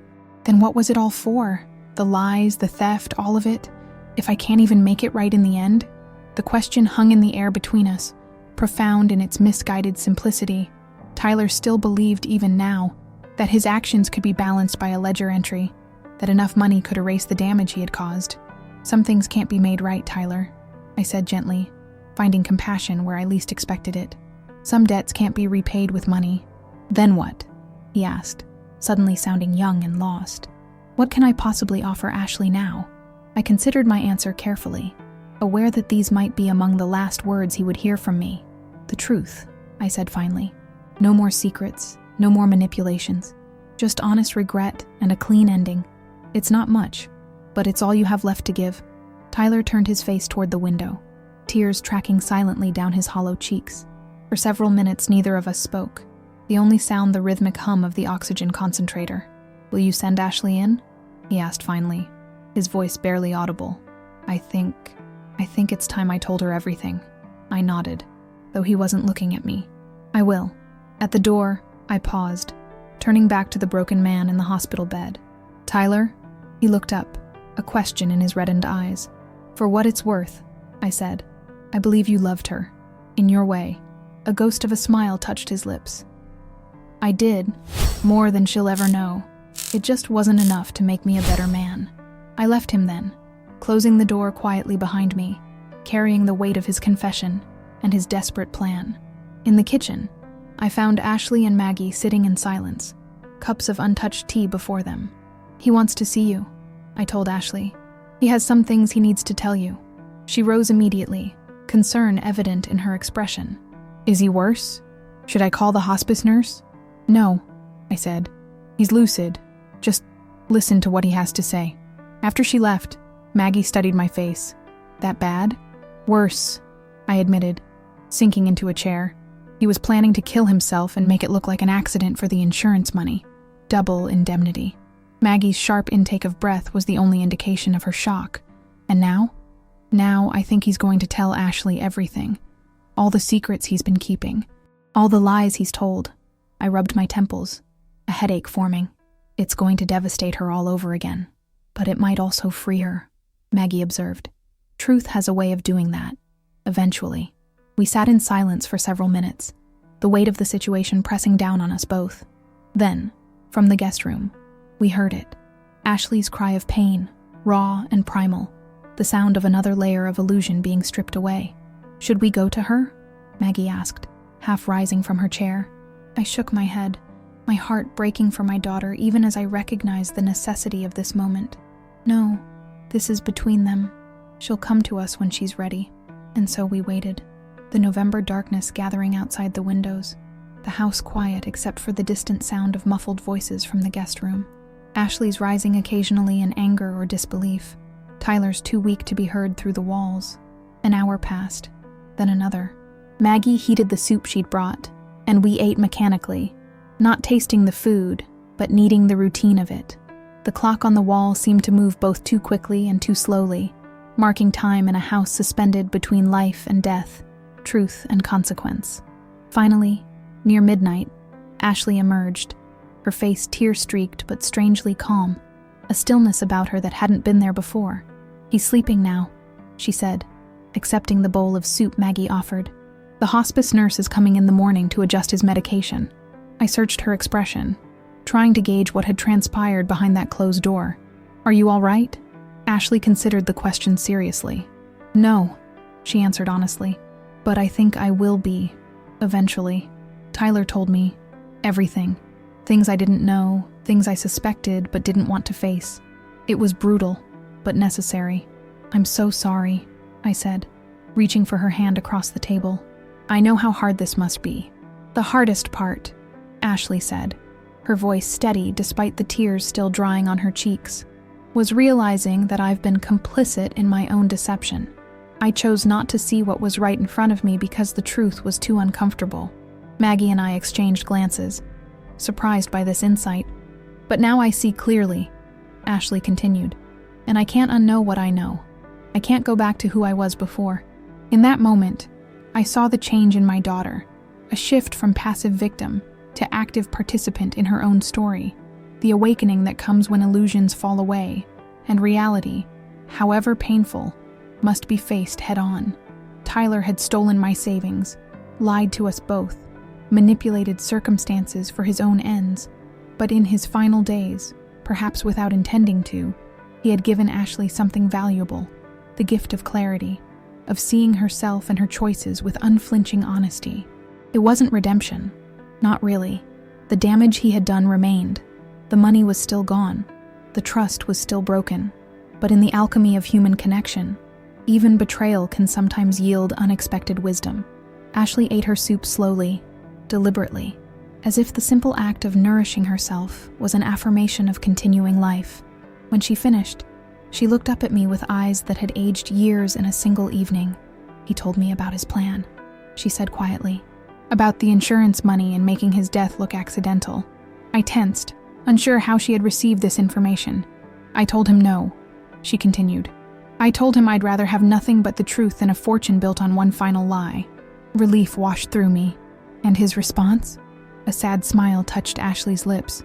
"He said that's how he knew I was your daughter, that I'd rather be poor with integrity than comfortable with deception." The observation was surprisingly insightful, from a man who had chosen the opposite path at every turn. Perhaps at the very end, Tyler was finally seeing clearly too. "I'm going back to sit with him," Ashley said, rising from the table. The hospice nurse said these moments of lucidity might be his last. I don't want to waste them. As she left, Maggie reached across the table to squeeze my hand. "You've raised an extraordinary daughter, Lizzie." "Yes," I agreed, watching Ashley's straight back as she walked down the hallway toward her dying husband. "Though I think she's raised herself these past few months." Outside, the first snow of the season began to fall, dusting the November darkness with something clean and new. Inside, in a house that had witnessed both betrayal and reconciliation, something was shifting. Not forgiveness exactly, but perhaps its quieter cousin, understanding. The papers were already signed. The money was already gone, but watching my daughter walk with dignity toward a truth most would have turned away from, I felt a glimmer of something I had almost forgotten. Pride. Not in what had happened to us, but in how we were finding our way through it, one painful, honest step at a time. The day Tyler died was unseasonably warm for December in Vermont. The snow that had fallen throughout the week melting into rivulets that coursed down the sidewalks and collected in icy puddles at the corners. Nature's own contradiction, death and renewal occurring simultaneously, neither negating the other. It happened quietly, without drama.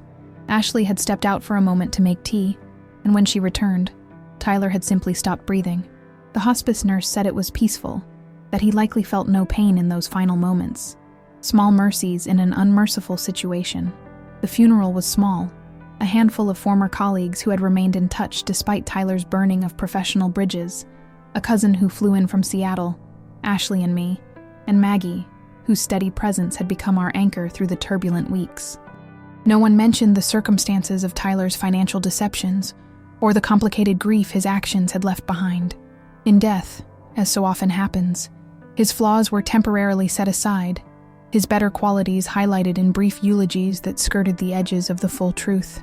Ashley spoke last, her voice steady, despite the dark circles under her eyes that spoke of sleepless nights and private tears. Tyler was not a perfect man, she said, looking directly at the small gathering. He made mistakes that hurt those he claimed to love most, but in his final days, he found the courage to face those mistakes honestly, to take responsibility for his actions without excuses or deflections. That courage, more than any of his accomplishments or failures, is what I choose to remember today. It was neither false praise nor bitter accusation, just the unvarnished truth, offered with the dignity that had become Ashley's hallmark through this ordeal. I had never been prouder of my daughter than in that moment, watching her honor the complexity of her relationship with Tyler, without succumbing to either idealization or condemnation.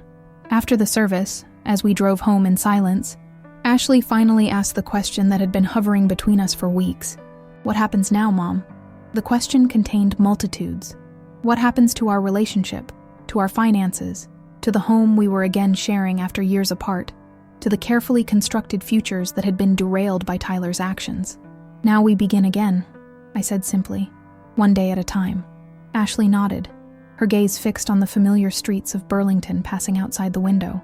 "I've been offered a long-term substitute position at Jefferson High, chemistry and physics, starting after the holiday break." The news was unexpected but welcome.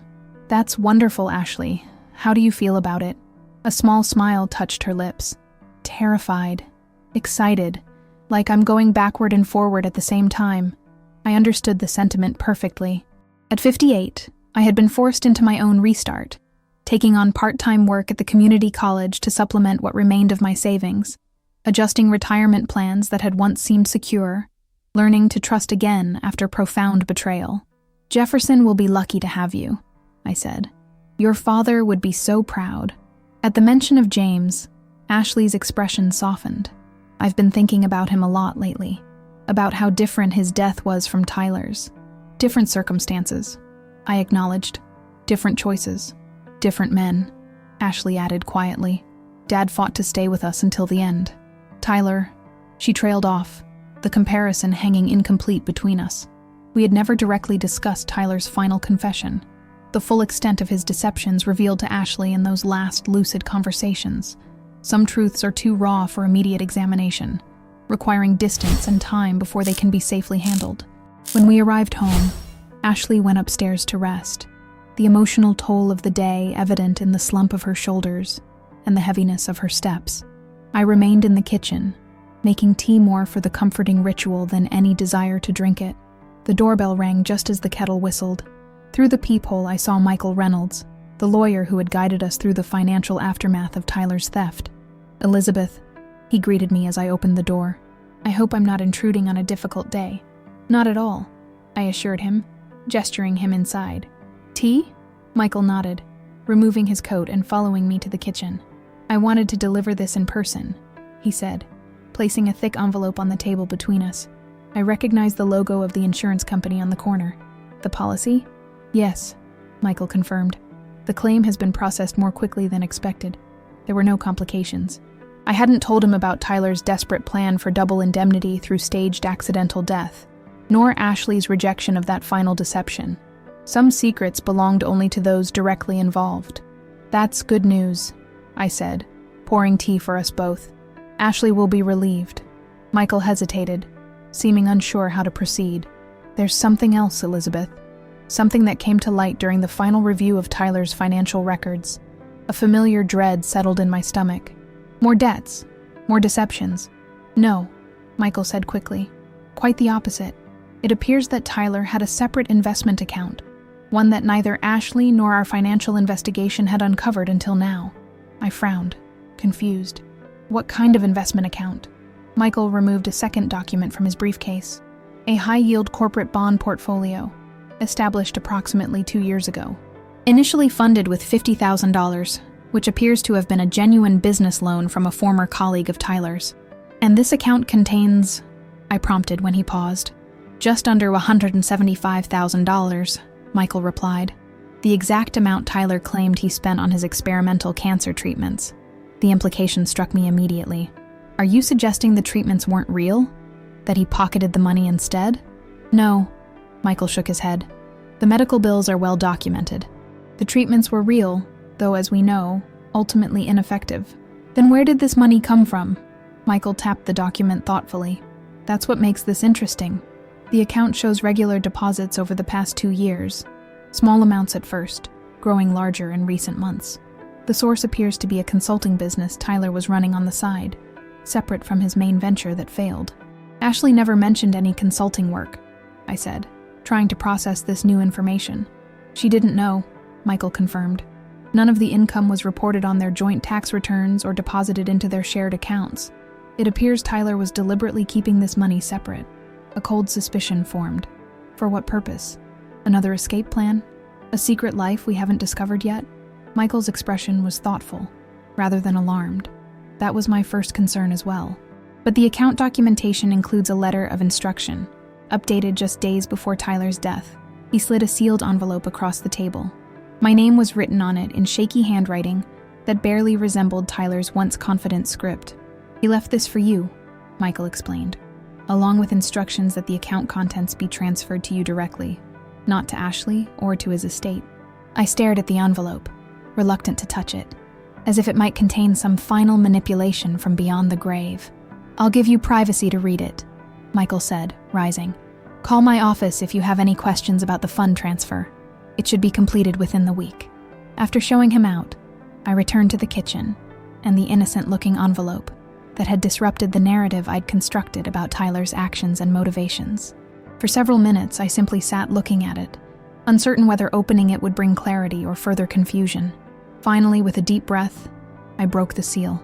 Elizabeth, if you're reading this, I'm gone, and Michael has discovered the account I've kept hidden these past 2 years. I owe you an explanation.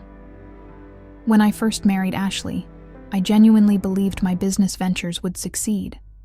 I promised her, and by extension you, a life of security and comfort. When those promises began to crumble, I made the unforgivable choice to take your money rather than admit my failure.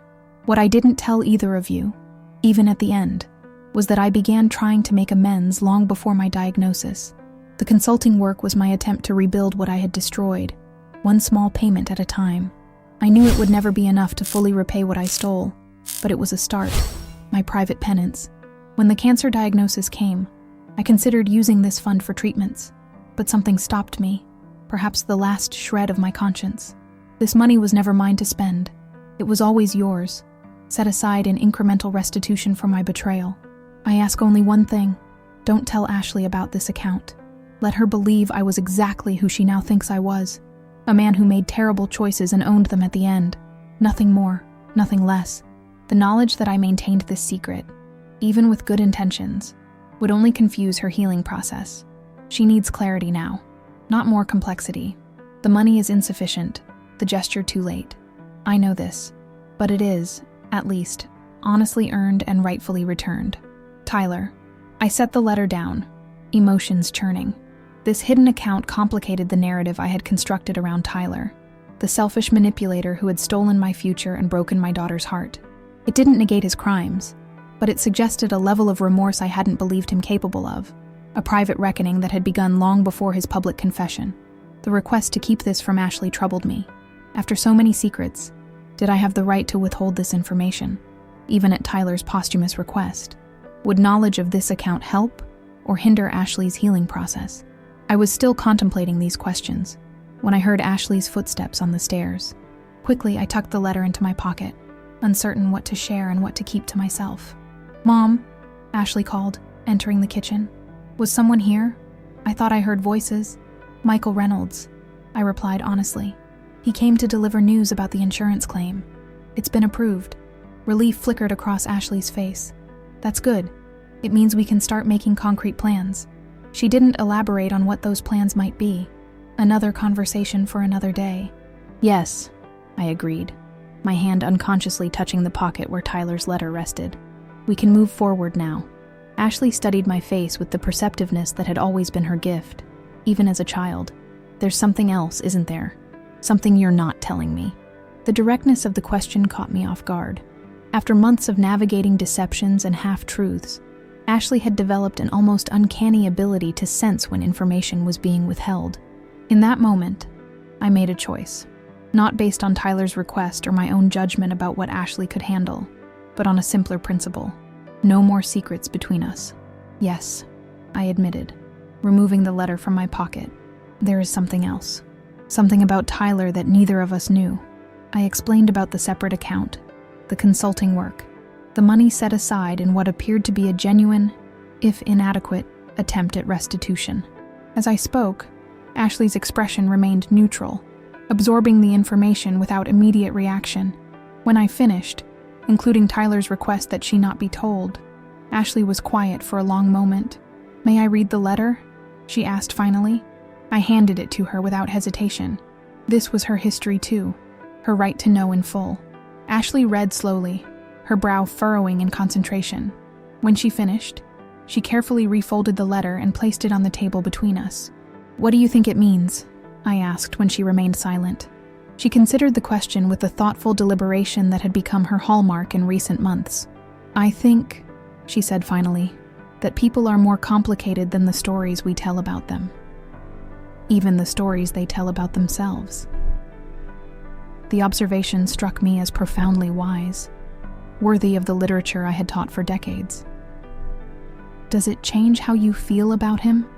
I asked. Ashley shook her head slowly. "Not fundamentally. He still made choices that hurt us both deeply. This account doesn't erase that." She paused, choosing her next words carefully.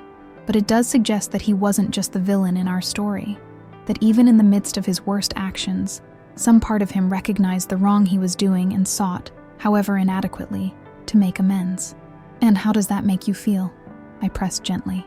"Sad," she admitted, tears welling in her eyes for the first time that day. Sad that he couldn't bring himself to be honest even about his attempts at honesty. Sad that he carried so many secrets to the end. I reached across the table to take her hand. "I'm sorry I didn't honor his request to keep this from you. I just couldn't bear another secret between us, even one with good intentions." Ashley squeezed my hand gratefully. "You made the right choice, Mom. I'd rather know the full truth, however complicated, than be protected from it." We sat in silence for several minutes, the weight of Tyler's final revelation settling around us. Outside, the December sun was setting early, casting long shadows across the melting snow in the backyard. "What will you do with the money?" Ashley asked eventually. I hadn't considered this yet, too caught up in the implications of its existence. "I'm not sure," I admitted. "It doesn't fully replace what was taken, but it's a significant portion. You could use it to restore some of your retirement savings," Ashley suggested. That seems fitting, given his intention. The practical suggestion was typical of the new Ashley, clear-eyed about financial realities, unflinching in facing consequences. "I could," I agreed. Or what?" she prompted, when I hesitated. A new possibility was forming in my mind. Unexpected, but somehow right. Or we could use it as seed money for something new. Something that honors the complicated truth of what we've been through. Ashley looked intrigued. "What kind of something?" "I've been thinking about the financial literacy program I always wanted to develop at Jefferson," I explained, the idea crystallizing as I spoke. Classes for students on managing money, recognizing predatory practices, building security instead of appearances, the kind of education that might have helped you recognize red flags earlier. "Financial self-defense," Ashley murmured, a spark of interest lighting her eyes. "Teaching young people to protect themselves from the mistakes we made." "Exactly," I nodded, warming to the concept. "We could develop it together, your science background, my humanities perspective. A comprehensive approach to financial well-being as part of the curriculum." For the first time since Tyler's death, Perhaps since the discovery of his theft months ago, I saw genuine enthusiasm in my daughter's expression. The school board has been looking for innovative programs that address real-world skills. This could actually work. It would take time to develop, I cautioned, and approval from various committees. Time is something we have now, Ashley pointed out. And between your 30 years at Jefferson and my new position, we have the connections to at least get a hearing. The energy between us shifted, possibility replacing the leaden weight of grief and betrayal that had dominated our interactions for so long. This wasn't forgiveness or forgetting. The harm done remained acknowledged and accounted for, but it was something equally powerful. Transformation. The Tyler Carson Financial Literacy Initiative, Ashley said suddenly, testing the name, turning his greatest failure into something that might prevent others from making similar mistakes. I studied my daughter's face, searching for signs of irony or bitterness, but found only thoughtful purpose. Are you sure you want to use his name? After everything? Ashley nodded slowly. I think so. Not to honor him exactly, but to acknowledge the reality of what happened, to own our story completely, without hiding the difficult parts. The wisdom in this approach struck me forcefully. So often, we attempt to erase painful chapters from our narratives, to present edited versions of our lives that exclude the messier truths. But Ashley was proposing something braver, a direct acknowledgement of the damage done, transformed into something constructive.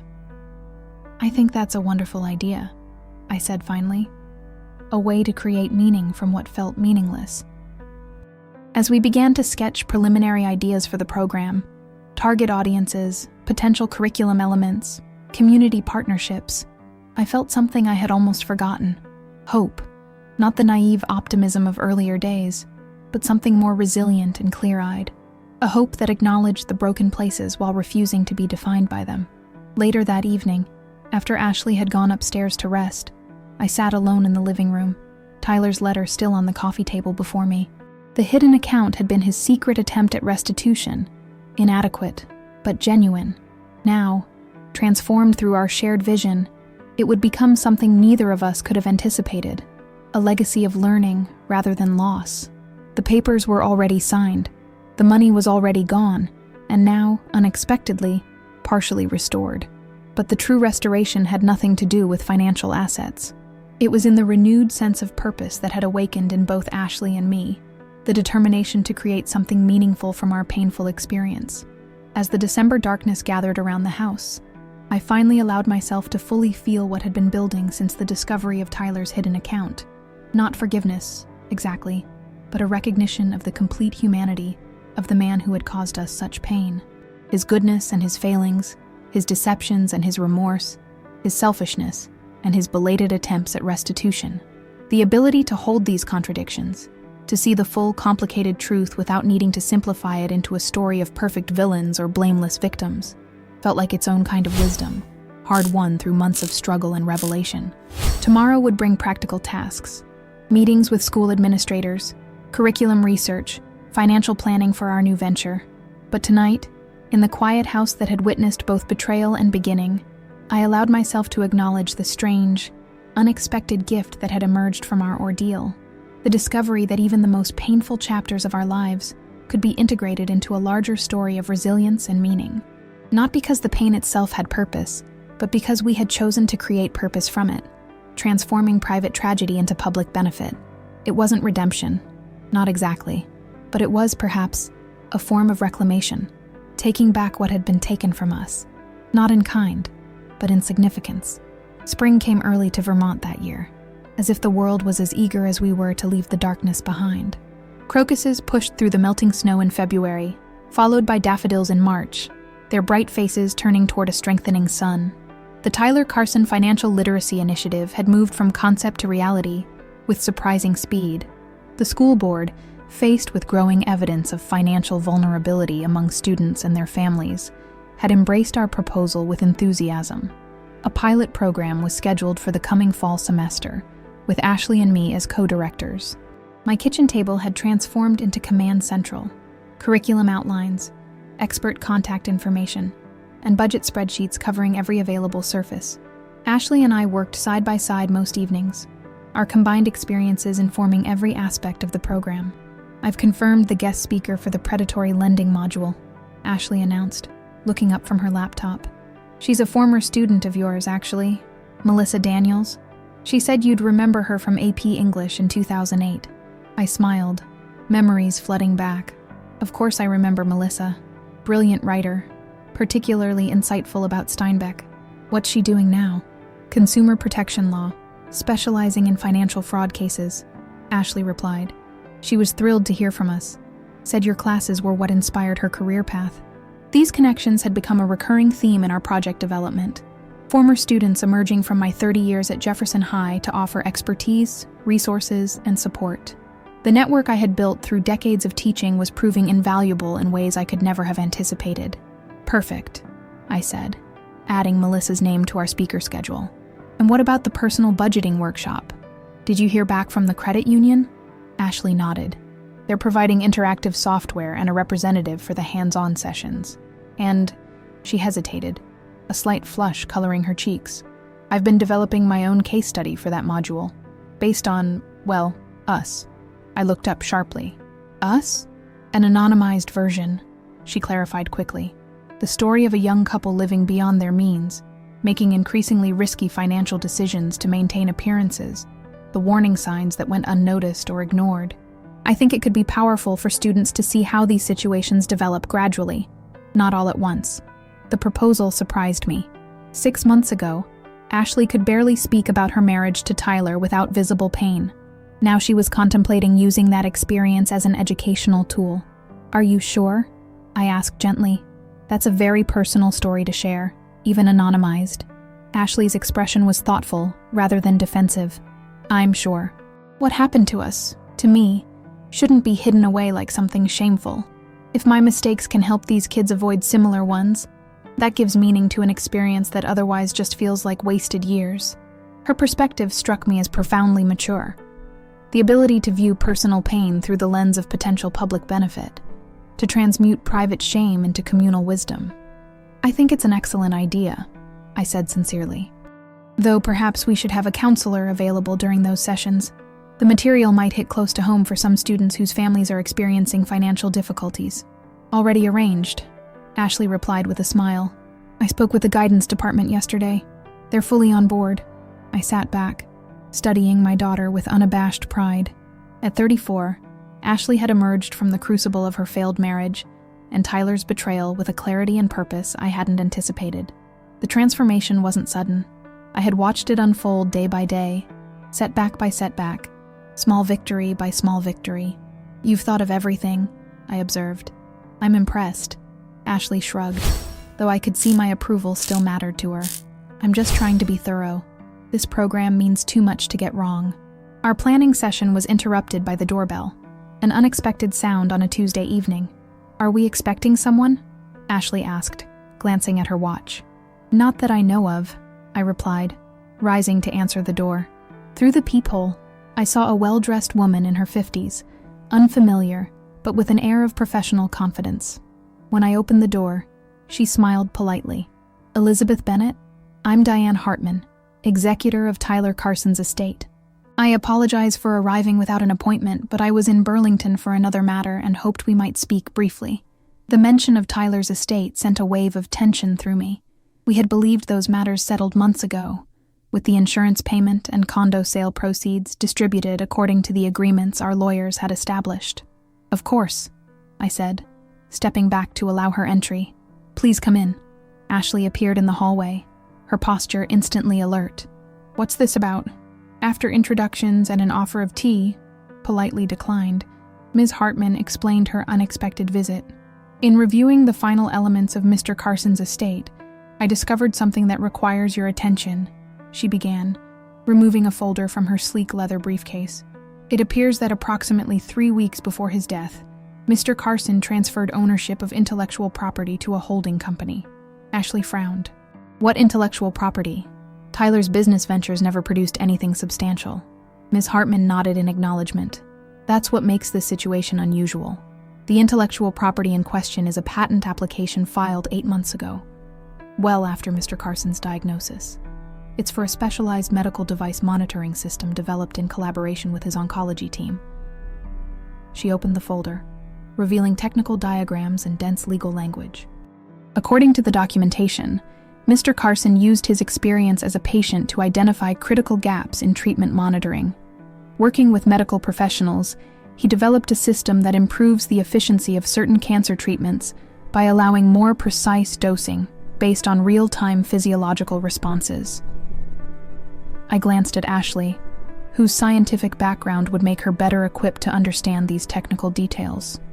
Her expression shifted from confusion to growing comprehension. I knew he was spending a lot of time talking with his doctors about treatment protocols, she said slowly, but he never mentioned developing anything himself. Apparently, he did more than talk, Ms. Hartman continued. The preliminary patent review was completed last month. The technology has been deemed novel and potentially valuable. Ashley shook her head, struggling to process this new information. But what does this have to do with us? If Tyler created a holding company, that's what I need to discuss with you, Ms. Hartman interrupted gently. The holding company lists 2 equal shareholders, Ashley Carson and Elizabeth Bennett. The revelation landed like a physical blow. Once again, Tyler had acted without our knowledge, making decisions that would impact our lives long after his death. How is that possible? I asked. We never signed anything related to this patent or holding company. Ms. Hartman's expression was sympathetic but professional. Mr. Carson used a power of attorney document that Mrs. Carson signed early in his illness, intended for medical decisions, but broadly worded enough to cover business matters as well. As for you, Mrs. Bennett, he used the same legal mechanism he employed to access your accounts initially.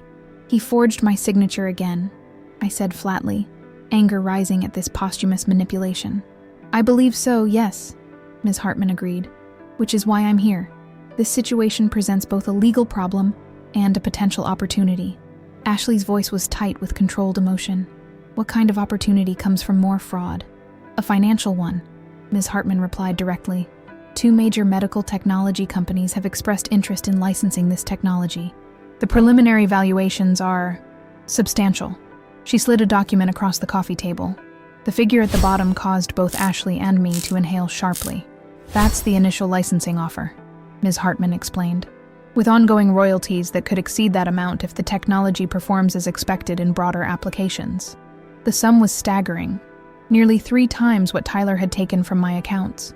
This can't be right, I said, unable to reconcile this potential windfall with the financial devastation Tyler had caused. The technology appears to be genuine and valuable, Ms. Hartman assured us. I've had independent experts review the patent application. The question is whether you wish to pursue this opportunity, despite the questionable means by which you were made shareholders.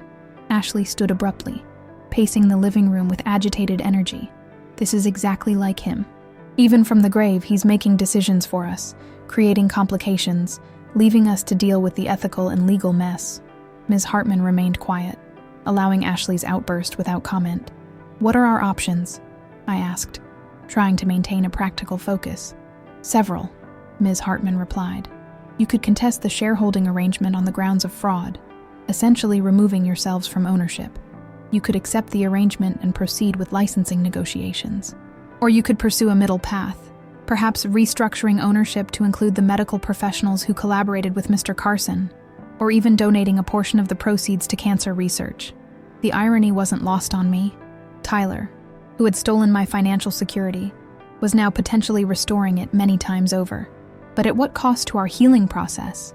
Would accepting this gift from beyond the grave pull us back into the toxic web of Tyler's manipulations? We need time to consider this, I said finally. Ms. Hartman nodded, gathering her materials. Of course. The technology companies aren't expecting an immediate response. I'll leave these documents for your review, along with my contact information.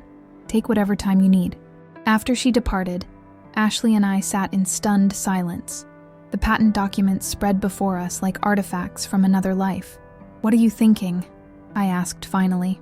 Ashley's laugh held no humor, that just when I thought we were free of Tyler's schemes, he manages to pull us back in with the biggest one yet. Is that how you see this? As a scheme? She hesitated. I don't know. The technology seems legitimate. The potential benefits for cancer patients are real. But the way he went about it, the secrecy, the forgery, making decisions for both of us without our knowledge or consent, that's pure Tyler. Her assessment was accurate.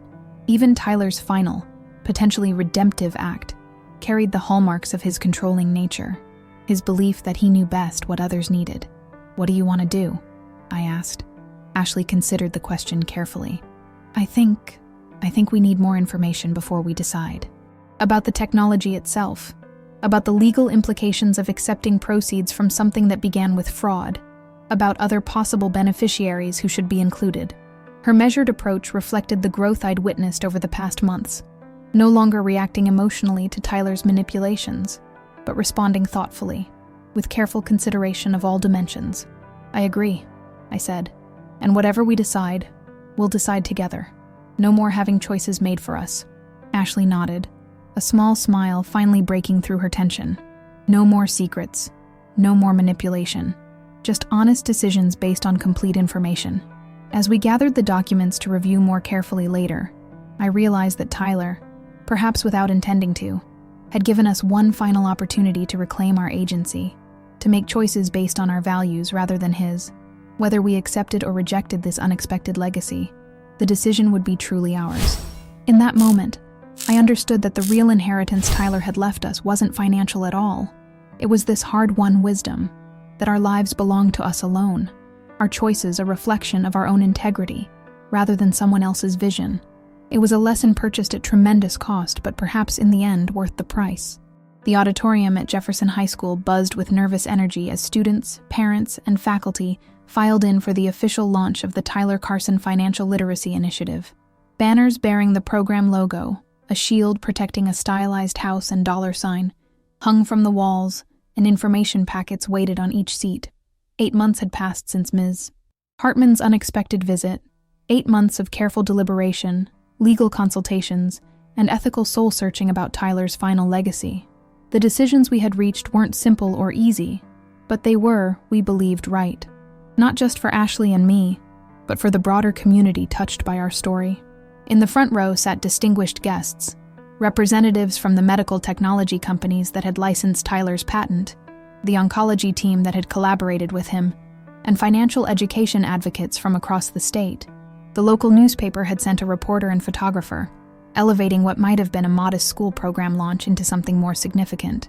Behind the podium, Ashley checked her notes one final time, her professional attire and confident posture revealing little of the anxiety I knew she felt about speaking publicly about Tyler for the first time since his funeral. As the new chemistry teacher at Jefferson, she had quickly earned the respect of students and colleagues alike, her practical knowledge and genuine concern for her students' well-being transcending the traditional boundaries of her subject. "Ready?" I asked, adjusting the program folder in my hands. Ashley took a deep breath. "As ready as I'll ever be. Are you sure about this, Mom? Once we do this, there's no going back to privacy. Our story becomes public." "I'm sure," I said firmly. "Some stories need to be told, however uncomfortable. This is one of them." Principal Walters approached the podium, signaling that it was time to begin. After a brief introduction explaining the program's goals, to provide students with practical financial skills and awareness of predatory practices, he turned to introduce us. It is my privilege to welcome 2 extraordinary educators who have transformed personal adversity into a powerful educational opportunity. Please join me in welcoming Mrs. Elizabeth Bennett, retired English teacher and beloved Jefferson institution, and her daughter, Ms. Ashley Carson, our newest faculty member in the science department. The applause was warm as Ashley and I took our places at the podium. We had decided to present together, our interwoven narrative more powerful than either of our perspectives alone. "Thank you for that kind introduction, Principal Walters," I began. "And thank you all for being here today as we launch a program that is deeply personal to both Ashley and me." I paused, making eye contact with the audience before continuing. Most educational initiatives are born from identifying a need and creating a solution. This one began differently, with a betrayal, a loss, and a question. How could this have happened to us? A hush fell over the auditorium as the audience sensed this would not be the standard sanitized presentation they might have expected. 18 months ago, I continued, I discovered that someone I trusted had stolen my entire retirement savings, nearly $250,000 accumulated over 30 years of teaching. That person was my son-in-law, Tyler Carson, who forged my signature to access and empty my accounts. Murmurs rippled through the audience. From the corner of my eye, I saw the reporter lean forward, her pencil poised over her notebook. The easy version of this story would cast Tyler as the villain, Ashley and me as innocent victims, and leave it at that.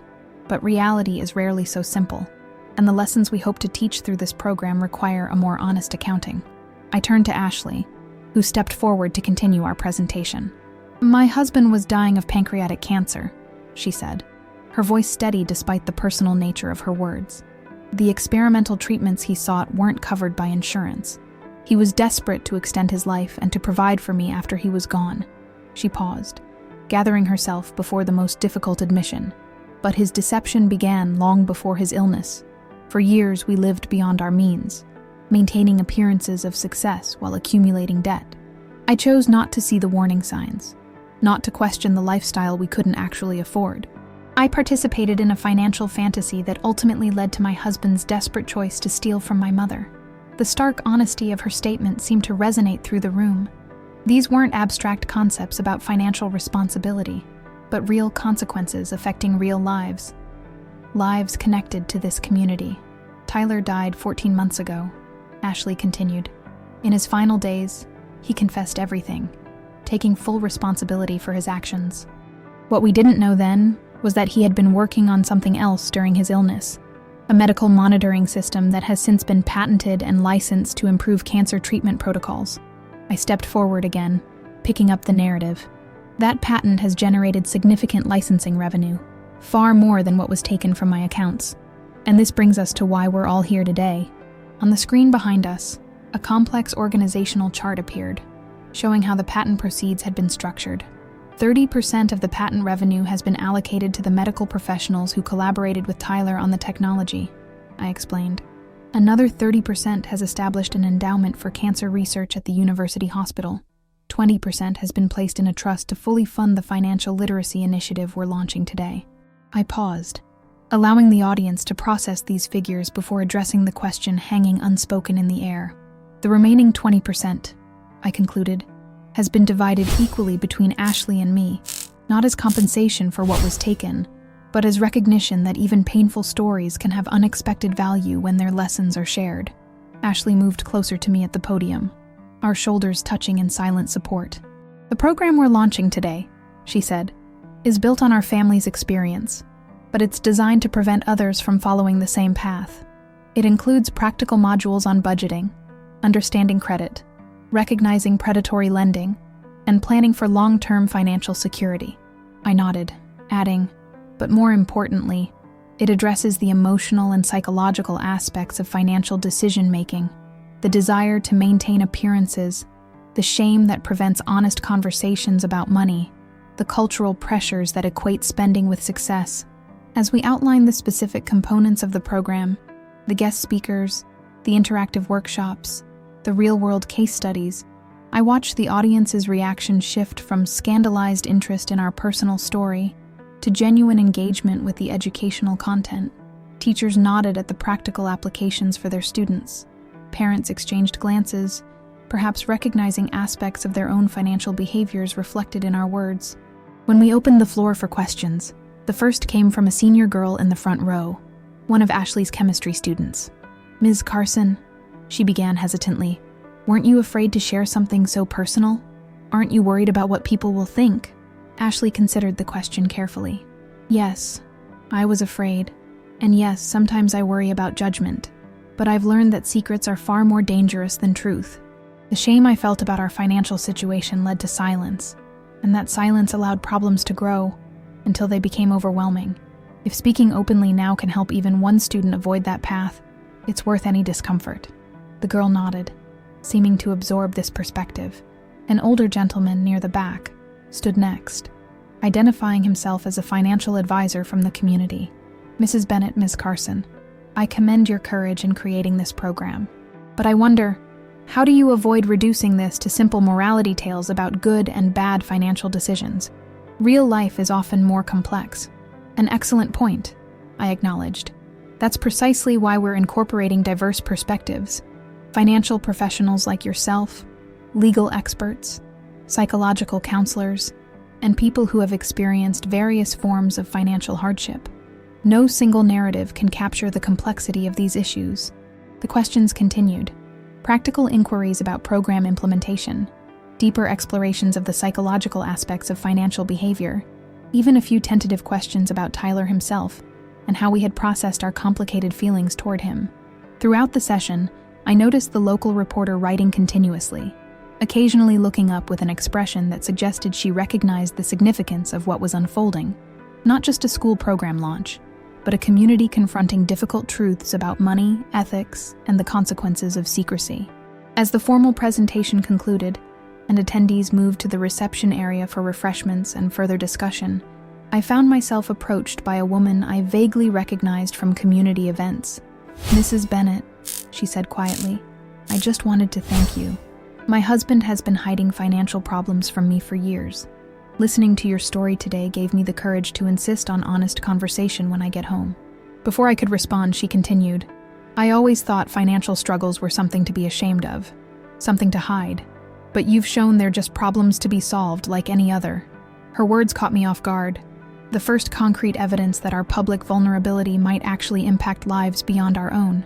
"I hope the conversation goes well," I said sincerely. "And please, if you need resources, the program includes confidential financial counseling options."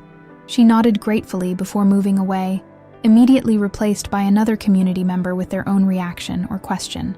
For the next hour, Ashley and I circulated separately through the reception, answering questions, accepting both praise and occasional skepticism about the program's approach.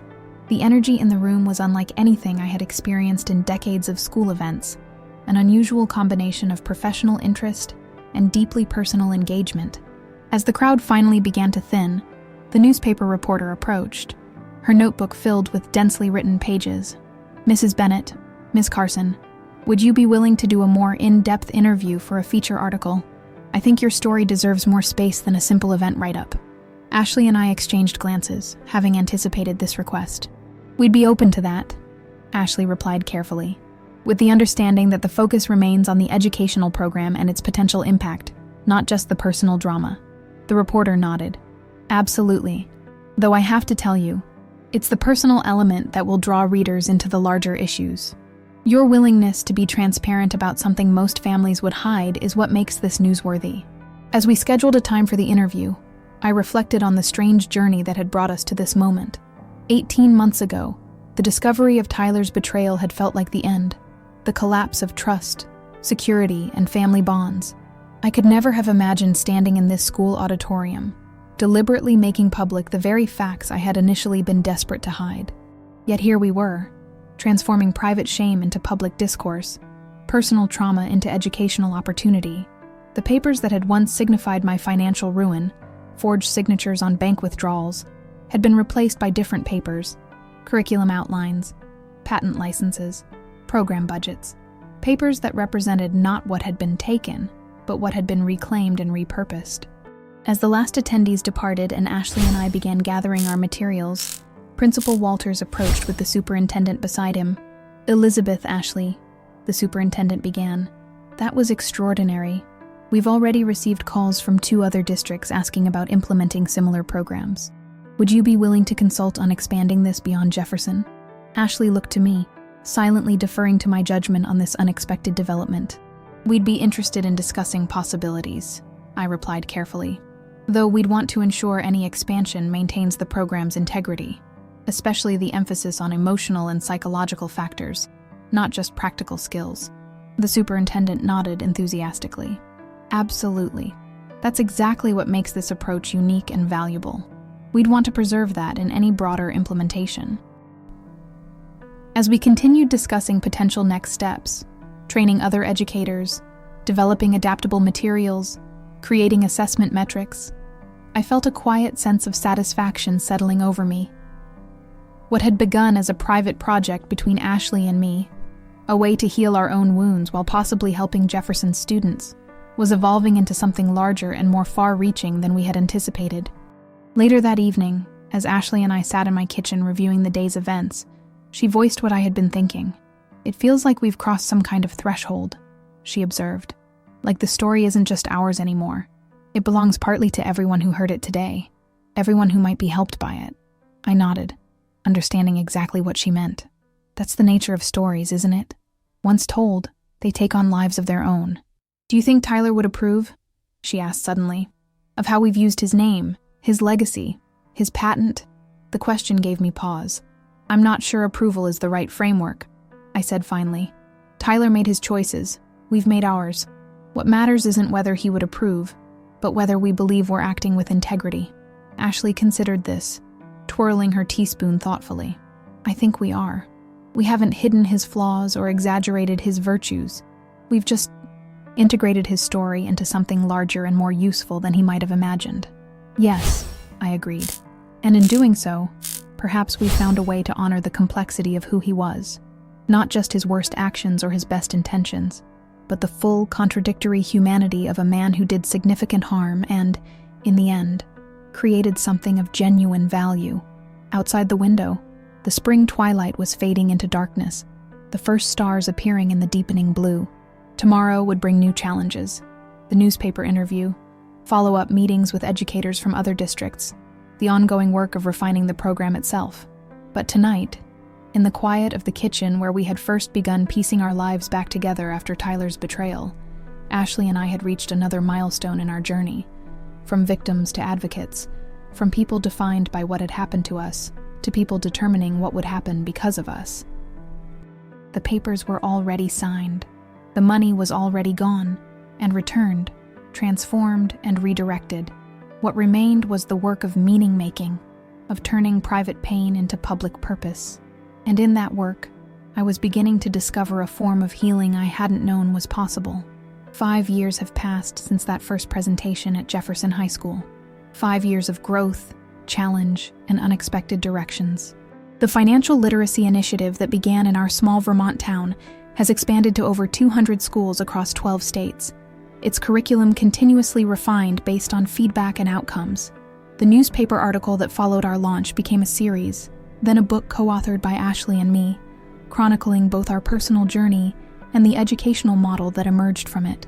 The book, After the Signatures, Transforming Financial Betrayal into Educational Empowerment, now sits on my coffee table, its cover showing intertwined paths diverging from a single document, a visual metaphor for how one pivotal moment can branch into countless futures. Today is my 63rd birthday, 5 years later than I had originally planned to retire completely. Instead, I find myself boarding a plane to Chicago, where Ashley and I will lead a workshop for educators implementing the program in urban schools with high poverty rates. Ashley is already there, having arrived yesterday to meet with community advocates. At 39, she has grown into a powerful voice in financial education, her scientific background lending empirical rigor to a field often dominated by anecdote and assumption. She still teaches chemistry at Jefferson, balancing classroom responsibilities with her expanding role in the initiative. The window seat gives me a view of Burlington falling away beneath the climbing aircraft, the lake shimmering in morning light, the familiar mountains standing sentinel at the edges of my world. This place has been my anchor through all the upheaval, its steadfastness a counterpoint to the dramatic changes in my life's trajectory. As the plane levels off above the clouds, I open my tablet to review my presentation notes one last time. The Chicago workshops will focus on adapting our curriculum for communities where financial exploitation is not an abstract concept, but a daily reality. Predatory lending, check cashing services, rent-to-own schemes that target those with the least resources and fewest options. 5 years of program data have shown promising results. Increased financial literacy scores among participating students, of course, but more importantly, behavioral changes that suggest deeper impact. Students completing the program demonstrate greater skepticism toward too-good-to-be-true financial offers, increased comfort discussing money matters openly, and more realistic assessments of lifestyle sustainability. But statistics tell only part of the story. The true measure of our work lies in the individual lives touched. The student who recognized the warning signs in her parents' mounting debt and initiated a family conversation before crisis struck. The young couple who chose modest housing within their means rather than stretching for the aspirational home they couldn't afford.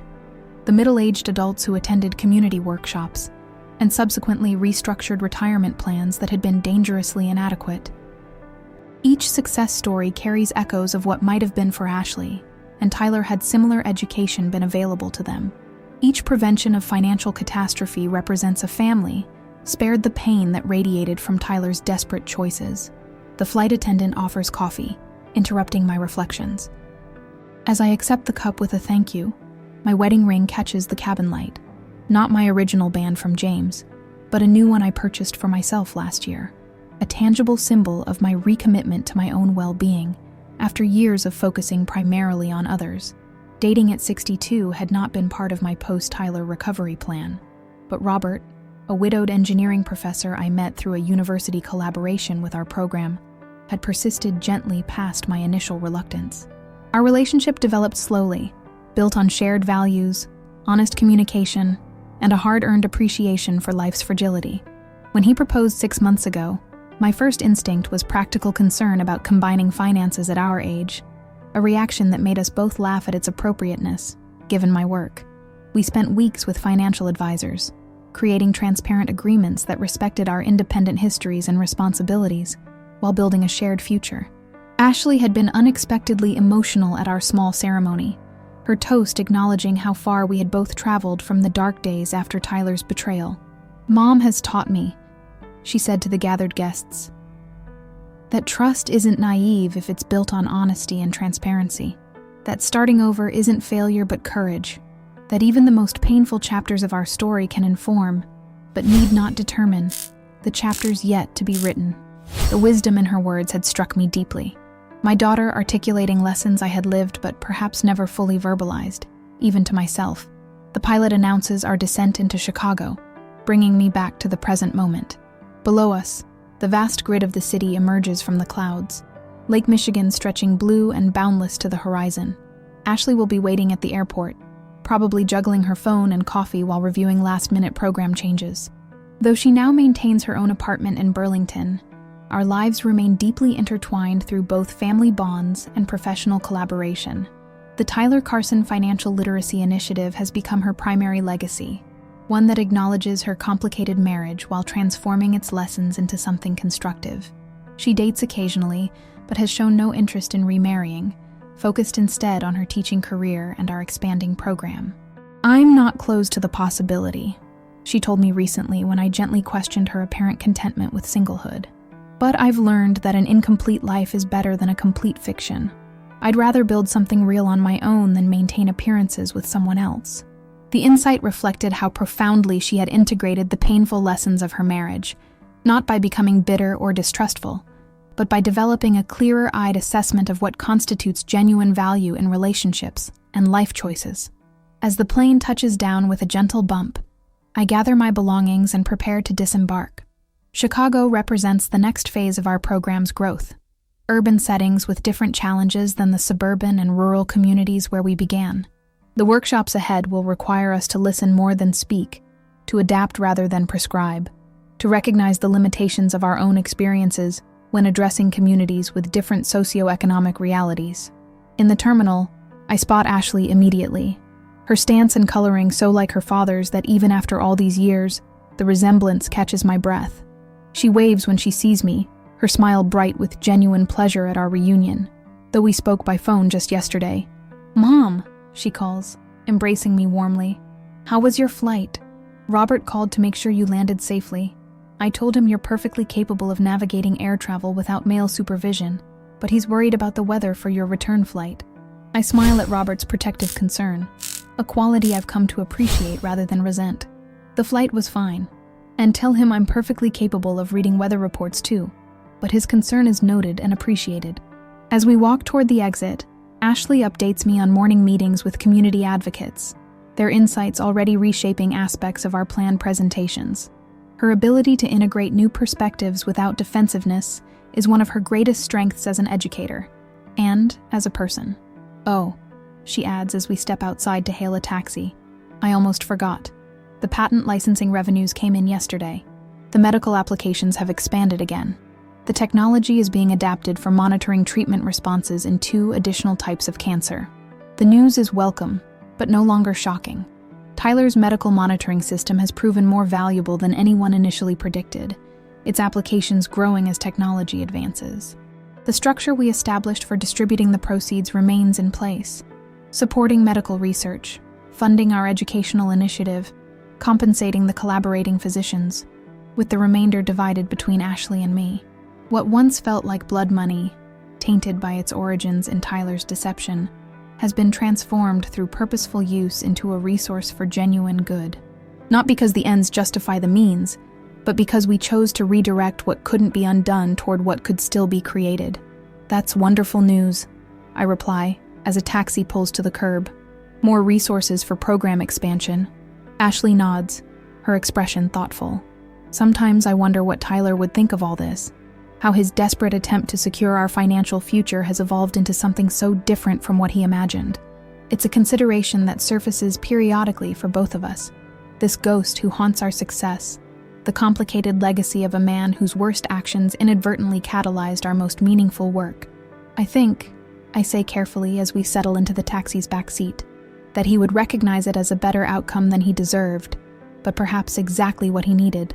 The transformation of his mistakes into something wiser and more generous than his original intentions. Ashley considers this, then nods slowly. That feels right. Not redemption exactly, but reclamation. Taking what was broken and making something new. The taxi merges into Chicago traffic, carrying us toward the hotel where educators from across the city await our workshop. Outside the window, the urban landscape unfolds in all its complexity. Wealth and poverty in close proximity, opportunity and obstacle existing side by side, the visible manifestations of financial systems that can either support or exploit those who navigate them. This is where our work matters most. Not in abstract principles or morality tales, but in equipping real people to make informed choices within flawed systems, to recognize both external constraints and internal biases that influence financial decisions. As we prepare for the day ahead, I reflect on the long, strange journey from that October afternoon when I first discovered Tyler's betrayal. The papers he signed, those forged signatures that upended my carefully constructed future, were indeed already signed, the damage already done. But what wasn't predetermined was what would follow. Our response, our choices, our gradual reclamation of agency and purpose. If there's wisdom I've gained through these years of unexpected challenge and growth, it's this. The most important signatures aren't those on legal documents or financial instruments, but the distinctive marks we leave on the lives we touch. My signature as a teacher appears in the students who found their voices in my classroom. Ashley's signature is evident in the scientific curiosity she awakens in her chemistry students. Our shared signature manifests in the thousands of young people now better equipped to navigate financial complexities with clarity and confidence. And Tyler, whose desperate forgery set this entire journey in motion, his signature remains as well, complex and contradictory. Not erased or redeemed, but integrated into a larger story that neither denies his damaging choices nor allows them the final word. The taxi pulls up to our hotel, where banners announcing the Financial Literacy Education Conference hang in the lobby. As Ashley and I enter, several educators approach immediately, eager to discuss program implementations in their schools, adaptations for their specific community needs, success stories and challenges they've encountered. I listen to their questions and insights, struck by how our personal narrative has expanded far beyond us, becoming a framework that others adapt to address their own community's needs. What began as our story has become, in some small way, everyone's story. The universal challenges of financial vulnerability, ethical complexity, and the search for security in an uncertain world. Later, as I stand before a room of dedicated educators preparing to introduce our workshop, I find myself momentarily overwhelmed by the distance traveled from that October day in the bank manager's office. The papers were indeed already signed then, the betrayal already committed. But the meaning of those signatures, what they would ultimately signify in the larger story of our lives, was still unwritten. And that, perhaps, is the most important lesson I can offer these educators and the students they will reach. That even our most painful chapters contain possibilities for reconstruction. That what appears to be an ending may be merely a difficult transition, and that the true measure of our lives lies not in avoiding harm, but in how we respond when harm finds us. Welcome, I begin, looking out at the attentive faces before me. Thank you for joining us today as we explore how financial education can become not just a set of skills, but a pathway to greater agency and possibility for your students. Ashley steps forward to continue our introduction, our voices alternating in the practiced rhythm we've developed through years of collaboration. As she speaks, I notice a subtle change in her usual presentation, a new confidence, a deeper ownership of our shared mission. The program we'll discuss today, she tells the audience, began with a personal crisis, my husband's theft of my mother's retirement savings, but it has evolved into something much larger than our family's story. It has become a framework for understanding how financial decisions reflect our values, our fears, our hopes for the future, and how greater awareness of these connections can lead to choices that truly serve our well-being. As she continues, I recognize that Ashley is no longer defined by what happened to her, the betrayed wife, the daughter who brought disaster into her mother's life. She has become a creator in her own right, a woman whose painful experience has been transformed into expertise and insight that benefits others. And in that transformation, I find the truest measure of our journey's success. Not in the program's expansion or the book's reception, or even the lives positively impacted by our educational efforts, though all these matter deeply, but in the simple fact that we are no longer primarily victims of someone else's choices. We are authors of our own continuing story. The papers were already signed. The betrayal was already committed, but the meaning we made from that painful beginning, that was always ours to determine. And in choosing to create, rather than merely survive, to illuminate rather than conceal, to transform rather than simply endure, we found a path forward that neither denied the damage done, nor allowed it to define us. As I watch my daughter address these educators with wisdom born of hard experience, I feel a profound sense of completion, not because our work is finished, but because the cycle of pain that began with Tyler's desperate choices has been definitively broken. What flows from us now is not the continuation of harm, but its antidote: knowledge, transparency, and the courageous insistence that even our most painful experiences need not have the final word.